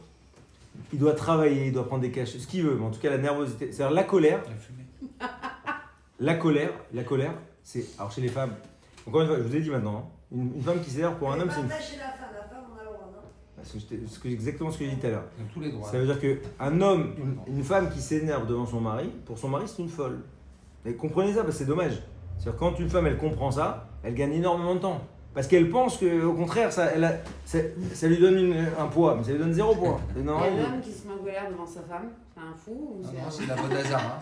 Non, c'est de la comme Vodazara. la Vodazara. Avodazara. C'est quoi là? Alors écoutez, il faut comprendre ce que ça veut dire. Il y a marqué que celui qui fait de l'idolâtrie, d'accord, c'est comme s'il annule toute la Torah. Il faut comprendre ce que ça veut dire dans les mots. C'est quoi l'idolâtrie? Aujourd'hui, il n'y a pas d'idolâtrie là. Hein. C'est quoi l'idolâtre? Être idolâtre.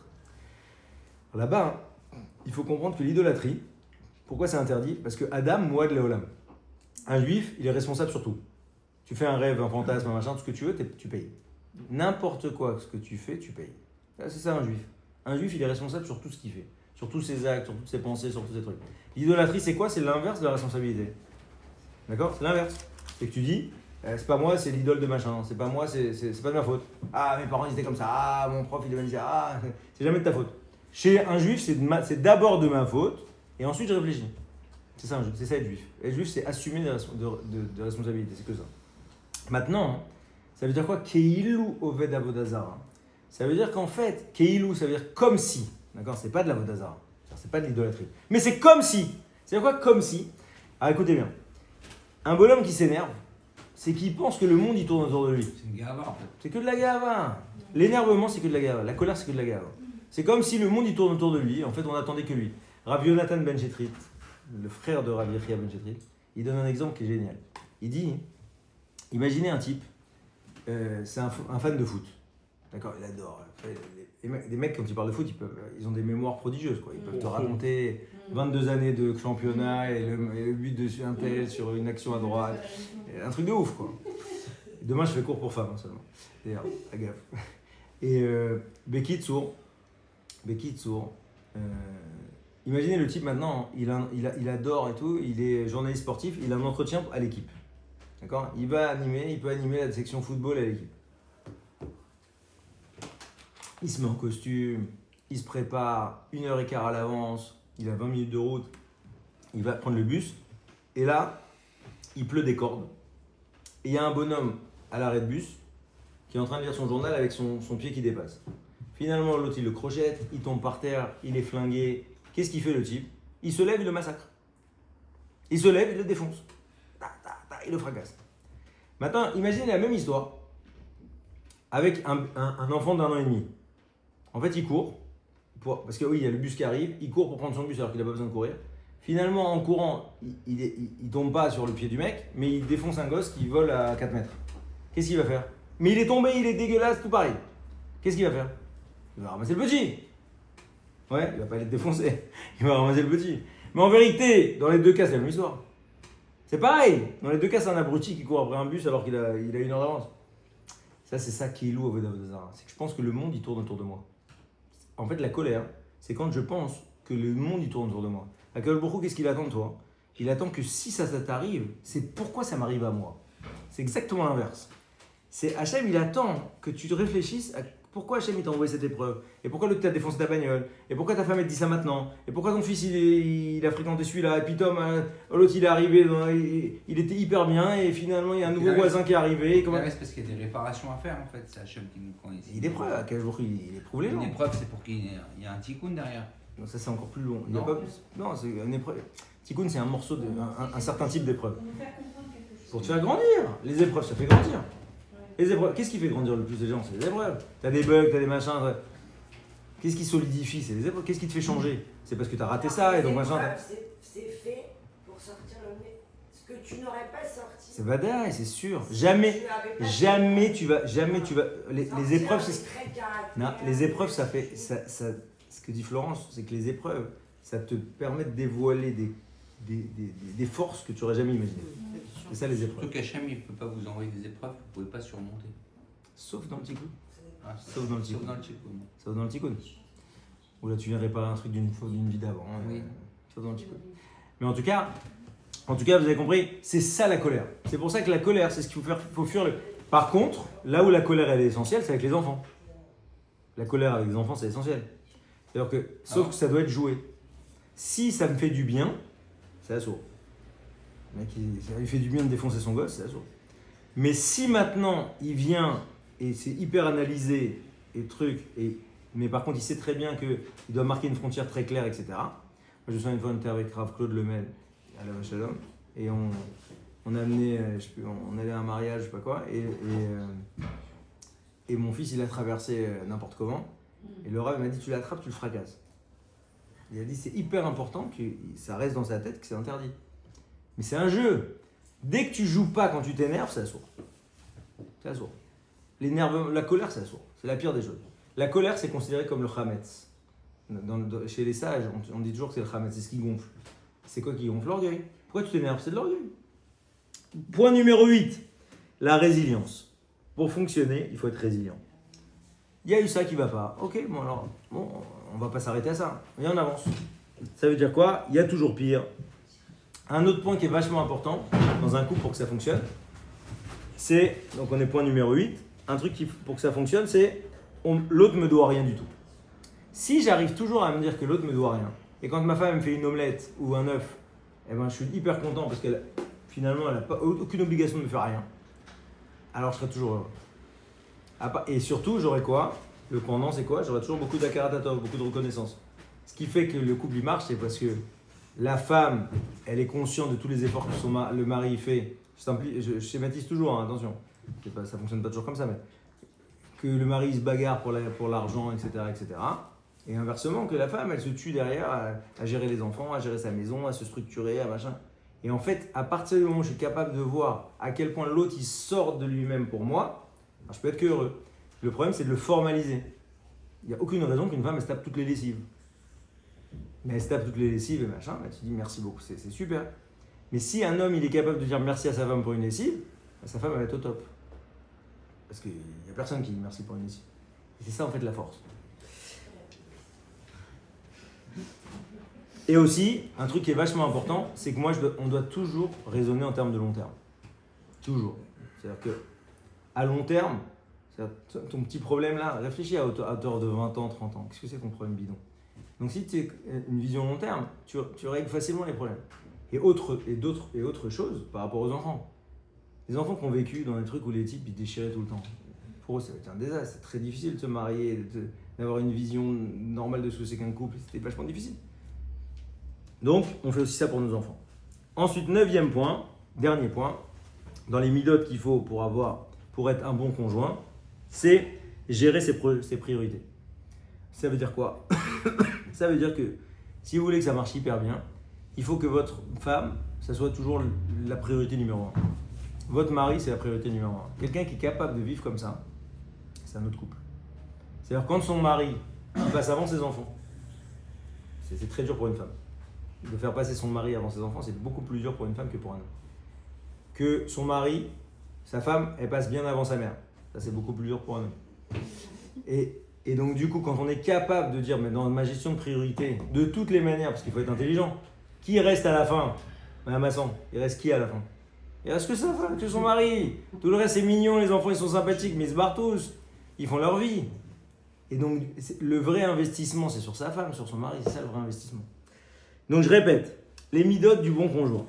Écoute, capacité à se décentrer. Cap zérout. Ça, c'est le premier point.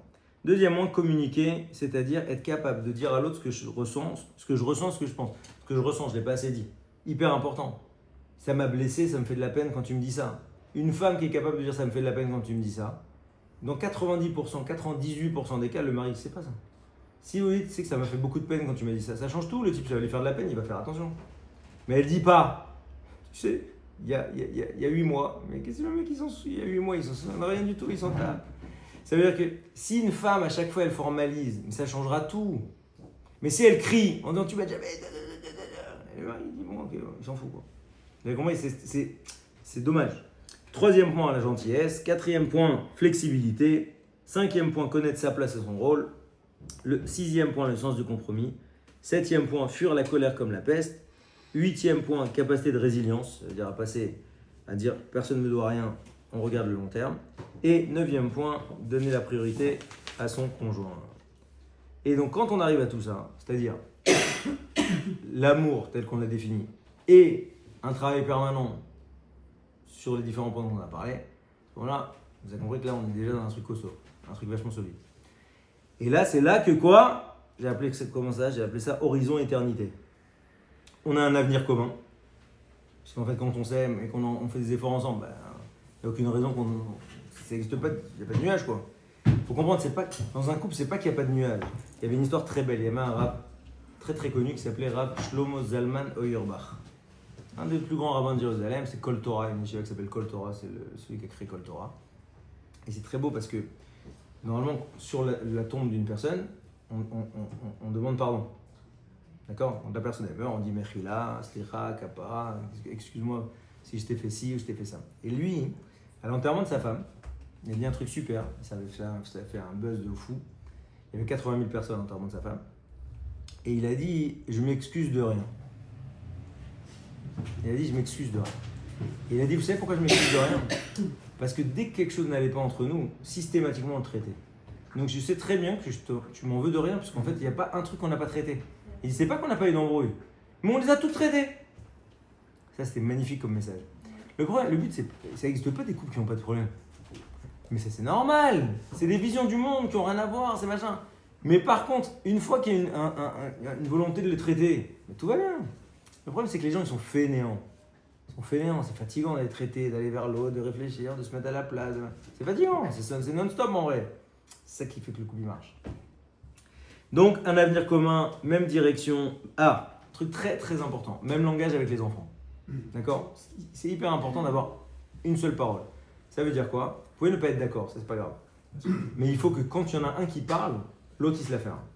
C'est-à-dire qu'il y en a un qui parle. Si maintenant la femme elle a dit voilà, et lui il n'est pas du tout d'accord, il la laisse parler. Elle finit. Une fois qu'ils ont fini et que les enfants, elle a géré sa partie ou lui il a géré sa partie, à ce moment-là vous vous retrouvez à deux, vous dites là je n'étais pas d'accord avec toi, maintenant je ne pouvais pas le dire par rapport aux enfants. Vous avez compris? C'est hyper fondamental que les enfants ils aient un seul son de cloche. Hyper important. L'inverse c'est très mauvais. Après que vous changez, il n'y a pas de problème de changer après. Mais en tout cas devant les enfants, il faut absolument avoir une seule voix. Ensuite, avenir commun, c'est quoi? C'est qu'il faut des projets. Il faut des projets matériels, spirituels, on va acheter une maison, on va acheter une voiture, on va partir en vacances, un truc. Et spirituel, voilà sur quoi on veut travailler, voilà sur quoi on veut progresser ensemble, machin. Et l'enjeu, c'est quoi? C'est l'envie de vieillir ensemble. C'est-à-dire qu'on doit petit à petit, plus on s'aime, il faut comprendre un truc, plus on se donne et plus on devient l'autre. Plus je donne dans l'autre, et plus l'autre c'est moi. Parce qu'en fait, j'ai tellement investi dans l'autre que l'autre est moi et inversement.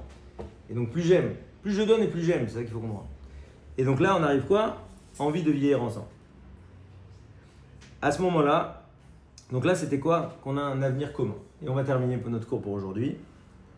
Ezrat Hashem, ça amène beaucoup de reproches chez les mains à Mélanie, Simcha, Bat Esther, Corinne.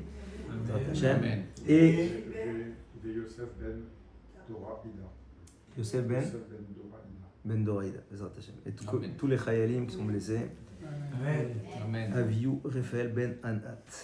Alors, maintenant, hein, une fois qu'on a réuni ça, c'est-à-dire qu'on a cette complicité, cette affection, et d'un autre côté, on a toujours ce besoin, ce truc de se travailler, de se changer, de se parfaire pour l'autre, à ce moment-là, hein, on est paré pour quoi? Pour passer les épreuves. Qu'est-ce qu'il peut y avoir comme type d'épreuve dans un couple? Il y a des blessures dans le couple, d'accord? Parce qu'en fait, les gens ils évoluent, mais il y a des moments où c'est mal passé, ou machin, où il reste des cicatrices. Problème d'argent. Problème d'argent. Les types, ils étaient au top. Et après, il y a eu un contrôle, il y a eu un machin, il y a eu un revers de fortune, il y a eu n'importe quoi. Donc, comment j'ai entendu comme ça, des types dentistes qui gagnent une fortune, etc. Le type, il n'a pas pris d'assurance particulière, etc. Il ne peut plus bouger, il a un problème de dos de fille. Il ne peut plus travailler. Moi, j'avais un type comme ça, et c'était le plus gros chiffre d'affaires de dentaire en France. Barbès, il y avait 11 fauteuils. Et du jour au lendemain, le type, il a eu un problème, il y a eu une délation, je sais pas quoi, ils l'ont fermé, toi. Ils ont tout perdu, mais. Patron qui décide. Et donc, du coup, problème d'argent. C'est là qu'on va voir si la femme est toujours là ou pas. C'est là que c'est intéressant. Et inversement, c'est là qu'il faut voir. Problème avec les familles. Alors, ça, très important, on ne l'a pas encore abordé. Les familles, les belles familles. Alors, toujours pareil, c'est hyper simple. La halakha, elle est très très simple. D'accord? La famille et la belle famille, c'est pareil. C'est-à-dire honorer ses parents, honorer ses beaux-parents, peu ou prou, c'est la même chose. C'est un petit peu moins obligeant, on va dire, dans la halakha, mais ça revient au même. D'accord? Ce qu'on doit comme honneur à son père, on le doit à son beau-père. À sa mère, à sa belle-mère, c'est pareil. Par contre, à partir du moment où on voit que les familles ils créent des problèmes, ça crée des bugs dans le couple, alors c'est plus la même halakha. La halakha de Kiboudav, elle passe après la halakha du respect du Shalom Bayit. Shalom Bayit, c'est beaucoup plus important que le respect des parents. Ça veut dire quoi? Ça veut dire que si on voit que c'est pas tenable, parce que les beaux-parents, ils sont insupportables. Moi, j'étais au consistoire pendant 5 ans. J'étais assistant du F-Beddin de Paris et on a fait beaucoup de divorces. Il y avait 10 à 15% de divorces à cause de belles familles. Vraiment, ça veut dire que tu dis, mais vous auriez divorcé s'il n'y avait pas. Non. Mais en fait, je ne peux plus voir sa mère, je ne la supporte pas, c'est impossible. Rav Ovadia Yosef, il écrit clairement, quand c'est un cas comme ça, il faut se barrer. C'est tout. Parce qu'en fait, la halakha de Kibbout Avihem, c'est quoi? C'est d'être proche et d'aider quand les gens sont proches. À côté, qu'est-ce que tu fais? Tu vas à 4000 km, tu vas à 10 000 km, ça y est, c'est fini. Le couple, il est beaucoup plus important que les parents. Ça n'a rien à voir. Il y a marqué Azov ou Ozev et Avivimo. Il va abandonner ses parents. Je sais que pour les Tunisiens, c'est dur. Ouais. Pour les mères tunisiennes, il faut que le fils unique, il se bat. Quoi? Et donc, du coup, ça, c'est vachement important. Problème avec les familles. Donc là, dans ce cas-là, c'est là qu'il faut être intelligent. Il faut comprendre, ça c'est une erreur complètement débile, que beaucoup de couples font, c'est que la fille va voir sa mère. D'accord? Normal. Et finalement, le même jour, elle dit à son mari, tu sais, j'ai réfléchi, il y a eu ça, il y a ça, il y a ça. C'est complètement débile, d'accord? L'autre, elle est partie voir sa mère. Et 2 heures après, elle lui dit, ah, tu sais, j'ai réfléchi. D'accord? Vous avez compris, c'est idiot au possible. Donc, le principe, c'est quoi? Vos parents, ils vous aiment. D'accord? Donc, comme ils vous aiment et que en fait, l'amour en général est complètement aveugle, du coup, nécessairement, ils vont dire, ah, ton mari, il est plutôt comme ça, je trouve qu'il te manque de respect, je trouve qu'il s'occupe pas assez de toi, je trouve que ça, c'est dommage, et là, tu vois, il est toujours avec ses copains, et là, machin, et il est encore au foot, ah, il aime beaucoup le foot. Hein. Et du coup, ce qu'il faut comprendre, c'est que répéter des choses qui sont dites dans les familles, c'est du lachon hara. Ça s'appelle du lachon hara. C'est-à-dire que si maintenant, ta mère, elle te dit, ah, tu sais, ta femme, elle est comme ci, comme ci, comme ça, si le type, il est assez débile pour venir voir sa femme et dire, tu sais, je pense que t'es comme ci, comme ça, c'est du lachon hara. Donc, comme c'est du lachon hara, on ne doit pas être mékabel. Maintenant, il faut comprendre quand même qu'on ne doit pas recevoir du lachon hara. Sauf que, le Chavetz Chaim, il prévoit le lachon hara thérapeutique. C'est quoi la shonara thérapeutique? Une nana, une femme, son patron, elle peut plus supporter parce qu'il y a eu ci, il y a eu ça, et machin. Si son mari lui fait le grand sadique et il dit non chérie, je peux pas sur la shonara, il la tue. Il tue sa femme. La femme, elle a un besoin, elle a eu un truc, il y a un client qui lui a fait ça, et machin, hein. Elle a besoin d'en parler. Ouais. D'après le Chafetz Chaim, donc Rabbi Israël Kagan, c'est mouta. Ça s'appelle permis. Ça s'appelle la shonara thérapeutique. C'est-à-dire que la femme, elle en a besoin. Si elle en a besoin, l'autre, il ne peut pas faire le grand sadique. Ah non, tu sais, ma chérie, ça n'existe pas. Donc il écoute son shonara. Et ça, hein, c'est pareil pour un enfant par rapport à ses parents. Enfin, les parents, ils ont besoin. Ils ont besoin de dire qu'ils montrent en fait qu'ils aiment beaucoup leurs enfants en se préoccupant du bien-être de sa fille. Mais ça reste chez ta mère. C'est assourd. C'est assourd. Déjà, tu enlèves. À partir du moment où tout reste chez les familles et que tu parles jamais de ta famille, ce que tu as entendu chez toi, tu vas t'enlever déjà plein de problèmes. Il n'y aura plus de problèmes de belle famille. La famille suffit. Ensuite, problème avec les enfants. Alors, problème avec les enfants. Ça, c'est un des trucs qui est difficile pour un couple. Un gosse qui n'y arrive pas, ou qui fout rien en classe, ou qui se drogue, ou qui. N'importe quoi. Problème avec les enfants, c'est dur. Pour un couple, c'est vachement dur. Parce que l'enfant, c'est toujours la projection des parents. Donc c'est vachement dur de voir un gosse qui est insolent, ou un gosse qui fout rien, ou un type qui etc., etc. Donc ça, c'est un autre moment où, ou bien des enfants qui divorcent. C'est dur. Tu as une projection et finalement tu es obligé de t'occuper du divorce de ta fille. C'est un dossier, c'est horrible. Donc du coup, à ces moments-là, c'est là où on voit comment le couple est solide ou pas. C'est des grosses épreuves pour un couple. Autre problème, tout ce qui est problème de santé. Un des points clés, c'est quand il y a un problème de santé. Problème de santé, c'est là que tu vois, comme moi je suis rave d'un hôpital, d'accord, à Jérusalem. Tous les Shabbats, je suis le rave de l'hôpital. Là-bas. On a 600 malades, 200, c'est le plus grand mouroir de Jérusalem. Okay, on a 250 mecs dans le coma. Et il y a une femme comme ça, elle s'appelle Myriam Mathias. Elle est Munchemetz, une trachéo comme ça. Elle a eu un problème au poumon, ses poumons ne marchent plus. 6 enfants. Et le mari, il n'a pas supporté. C'est-à-dire qu'elle est comme ça, cette trachéo, et la voir comme ça, qui ne peut rien faire, etc. Après 6 mois, il a demandé le divorce. Avec 6 enfants et 40 ans de mariage. Très dur. Est-ce qu'on peut en vouloir à ce type-là? C'est pas facile. Qui on est pour très dur. Voir sa femme hyper dynamique comme ça, baver comme ça, il n'y a pas plus le mec. C'est dur, c'est dur. C'est Hein? C'est fuir. Bien sûr, on ne dit pas l'inverse, mais ça veut dire c'est dur. La maladie, c'est dur. C'est un truc difficile, la maladie. C'est dur, mais c'est là qu'on voit l'amour. Nahon, c'est ça que je suis en train de dire. Je suis en train de dire que si le couple il est vraiment très structuré, qu'ils se sont donnés, machin, etc., jamais il va fuir l'autre. C'est sûr qu'il y a d'autres problèmes sous-jacents, c'est pas possible autrement. Quand on a des tromperies. La tromperie, c'est qu'il y a des problèmes sous-jacents. Il y a marqué Velo taturu, achare levafrem, ve'achare enechem. Tu ne te prostitueras pas après ton cœur et après tes yeux. Sauf que c'est pas vrai. C'est tes yeux qui voient d'abord. Nahon? C'est tes yeux qui voient avant ton cœur. Non. Si ton cœur il était pas enclin à regarder, c'est pas pareil. si ton cœur il était, non attention, il y a regarder, il y a voir et il y a regarder. Même chose. Voir pour pas écraser une nana en mini jupe qui est en train de passer, tu es obligé de la voir. Tu vas pas l'écraser. Mais regarder, c'est pas pareil. Une grosse différence entre voir et regarder, c'est pas du tout pareil. Et c'est ça qui est marqué, c'est ça le principe. C'est que nous, on doit se travailler. Et ah oui, autre point. Je vais rajouter ça. J'ai foutu un stylo. Quelqu'un a un stylo? Je vais rajouter ça. Merci beaucoup. Autre point qui est vachement important. Le Yetzer Hara de l'homme, d'accord, par rapport aux femmes, etc., il est 1000 fois plus fort que le Yetzer Hara de la femme. D'accord, ça n'a rien à voir. Une femme, elle ne peut pas regarder un homme. Elle peut dire, ah, il est beau, mais ça va s'arrêter là, quoi. Ça ne va pas lui faire quelque chose. D'accord? Pourquoi c'est assourd de regarder une femme danser et une femme, c'est pas interdit qu'elle voit un homme danser? Parce que ça lui fait pas du tout la même chose. Vous avez compris? La halakha, elle est construite sur le Yetzer Hara des gens. Donc de la même manière, si une femme elle voit que son mari il tombe, et il tourne sur des films, il tombe sur des trucs, alors soit elle fait non c'est horrible, c'est la fin de ma vie, ou soit elle comprend que son mari est dans le Yetzer Hara, elle la saute. Et donc du coup elle doit l'aider dans son Yetzer Hara. C'est ça un vrai partenariat de couple. Un partenariat de couple, c'est que j'aide l'autre dans son Yetzer Hara. En fait je suis là, c'est ça le vrai couple, c'est qu'on est une équipe, d'accord? Comme on est une équipe, ça veut dire quoi? Chacun on connaît le Yetzer Hara de l'autre. On connaît les failles de l'autre. Donc en fait, moi, mon but c'est quoi? C'est pas d'enfoncer l'autre. Ah, tu vois, je t'avais dit! Je savais que t'étais comme ça. Ah, c'est foutu, tu l'as tué, la fille.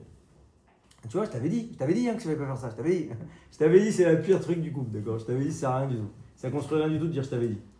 Ok? Ce qui est important, c'est ok, c'est pas grave, chérie, t'es tombé. Ok, toi, t'es tombé aussi. On avance. Comment on avance maintenant? Ah, ça, c'est un couple. T'as compris, Rabotaille? C'est-à-dire qu'on est là pour donner la main à l'autre. Et à deux, on est 10 fois plus fort. Voilà, peu ou prou, c'est ce que je voulais vous dire. C'est le meilleur investissement du monde. D'accord? Et ouais, faut bosser quoi. Faut bosser. Vous avez compris qu'il faut bosser? Faut bosser. Mais quand on veut bosser, il n'y a aucune raison qu'on n'y arrive pas. Ouais, tu voulais dire un dire, Anthony? Faut bosser, les amis, faut bosser. Hein? Merci. Je dis merci et bon. C'est bon cours. Bon, entier. Non, je pense qu'on a fait un 360. Mais si vous avez des questions, c'est maintenant par contre. On a Mignane ou pas? Non, pas Mignane. Non, ça va bien. Je te vois vite quelque part. Ah, non, ça. En tout cas, c'était super. Hein. Merci Flo. Toi la cavote. Bravo. Jessie, bravo. Merci beaucoup. Est-ce que vous avez des questions? Questions maintenant. 8. On est vite. Ça va dur avec ton frère? Le 10e, on l'aurait trouvé. La porte à côté, on l'aurait trouvé 10e, mais si on a 8, c'est mort. Il y a des questions ou pas, mesdames? Non. Bon, vous avez compris, il faut bosser quoi. Mais si vous bossez, ça marche. Il n'y a aucune raison que ça marche pas. Aucune raison. Bloché. Et alors, de bonnes nouvelles. Un cavote. Ah oui, autre point. Regardez, là on a des petites prospectus pour ceux qui veulent, si vous connaissez des couples. Et si vous avez du masser en trop, comme on aide beaucoup de couples qui ne peuvent pas payer et qu'on aide aussi, donc si vous voulez faire des petits dons, n'hésitez pas. Il sera bien utilisé. Vous venez en France souvent? En ce moment, ouais, je vais venir pendant 12 semaines. J'ai une mission de 4 mois là. Et après, non. Normalement, je viens jamais. Ça veut dire en septembre, oui ou non? Non, je pense pas. Ouais, donc avant septembre. Bravo les deux. Contribution.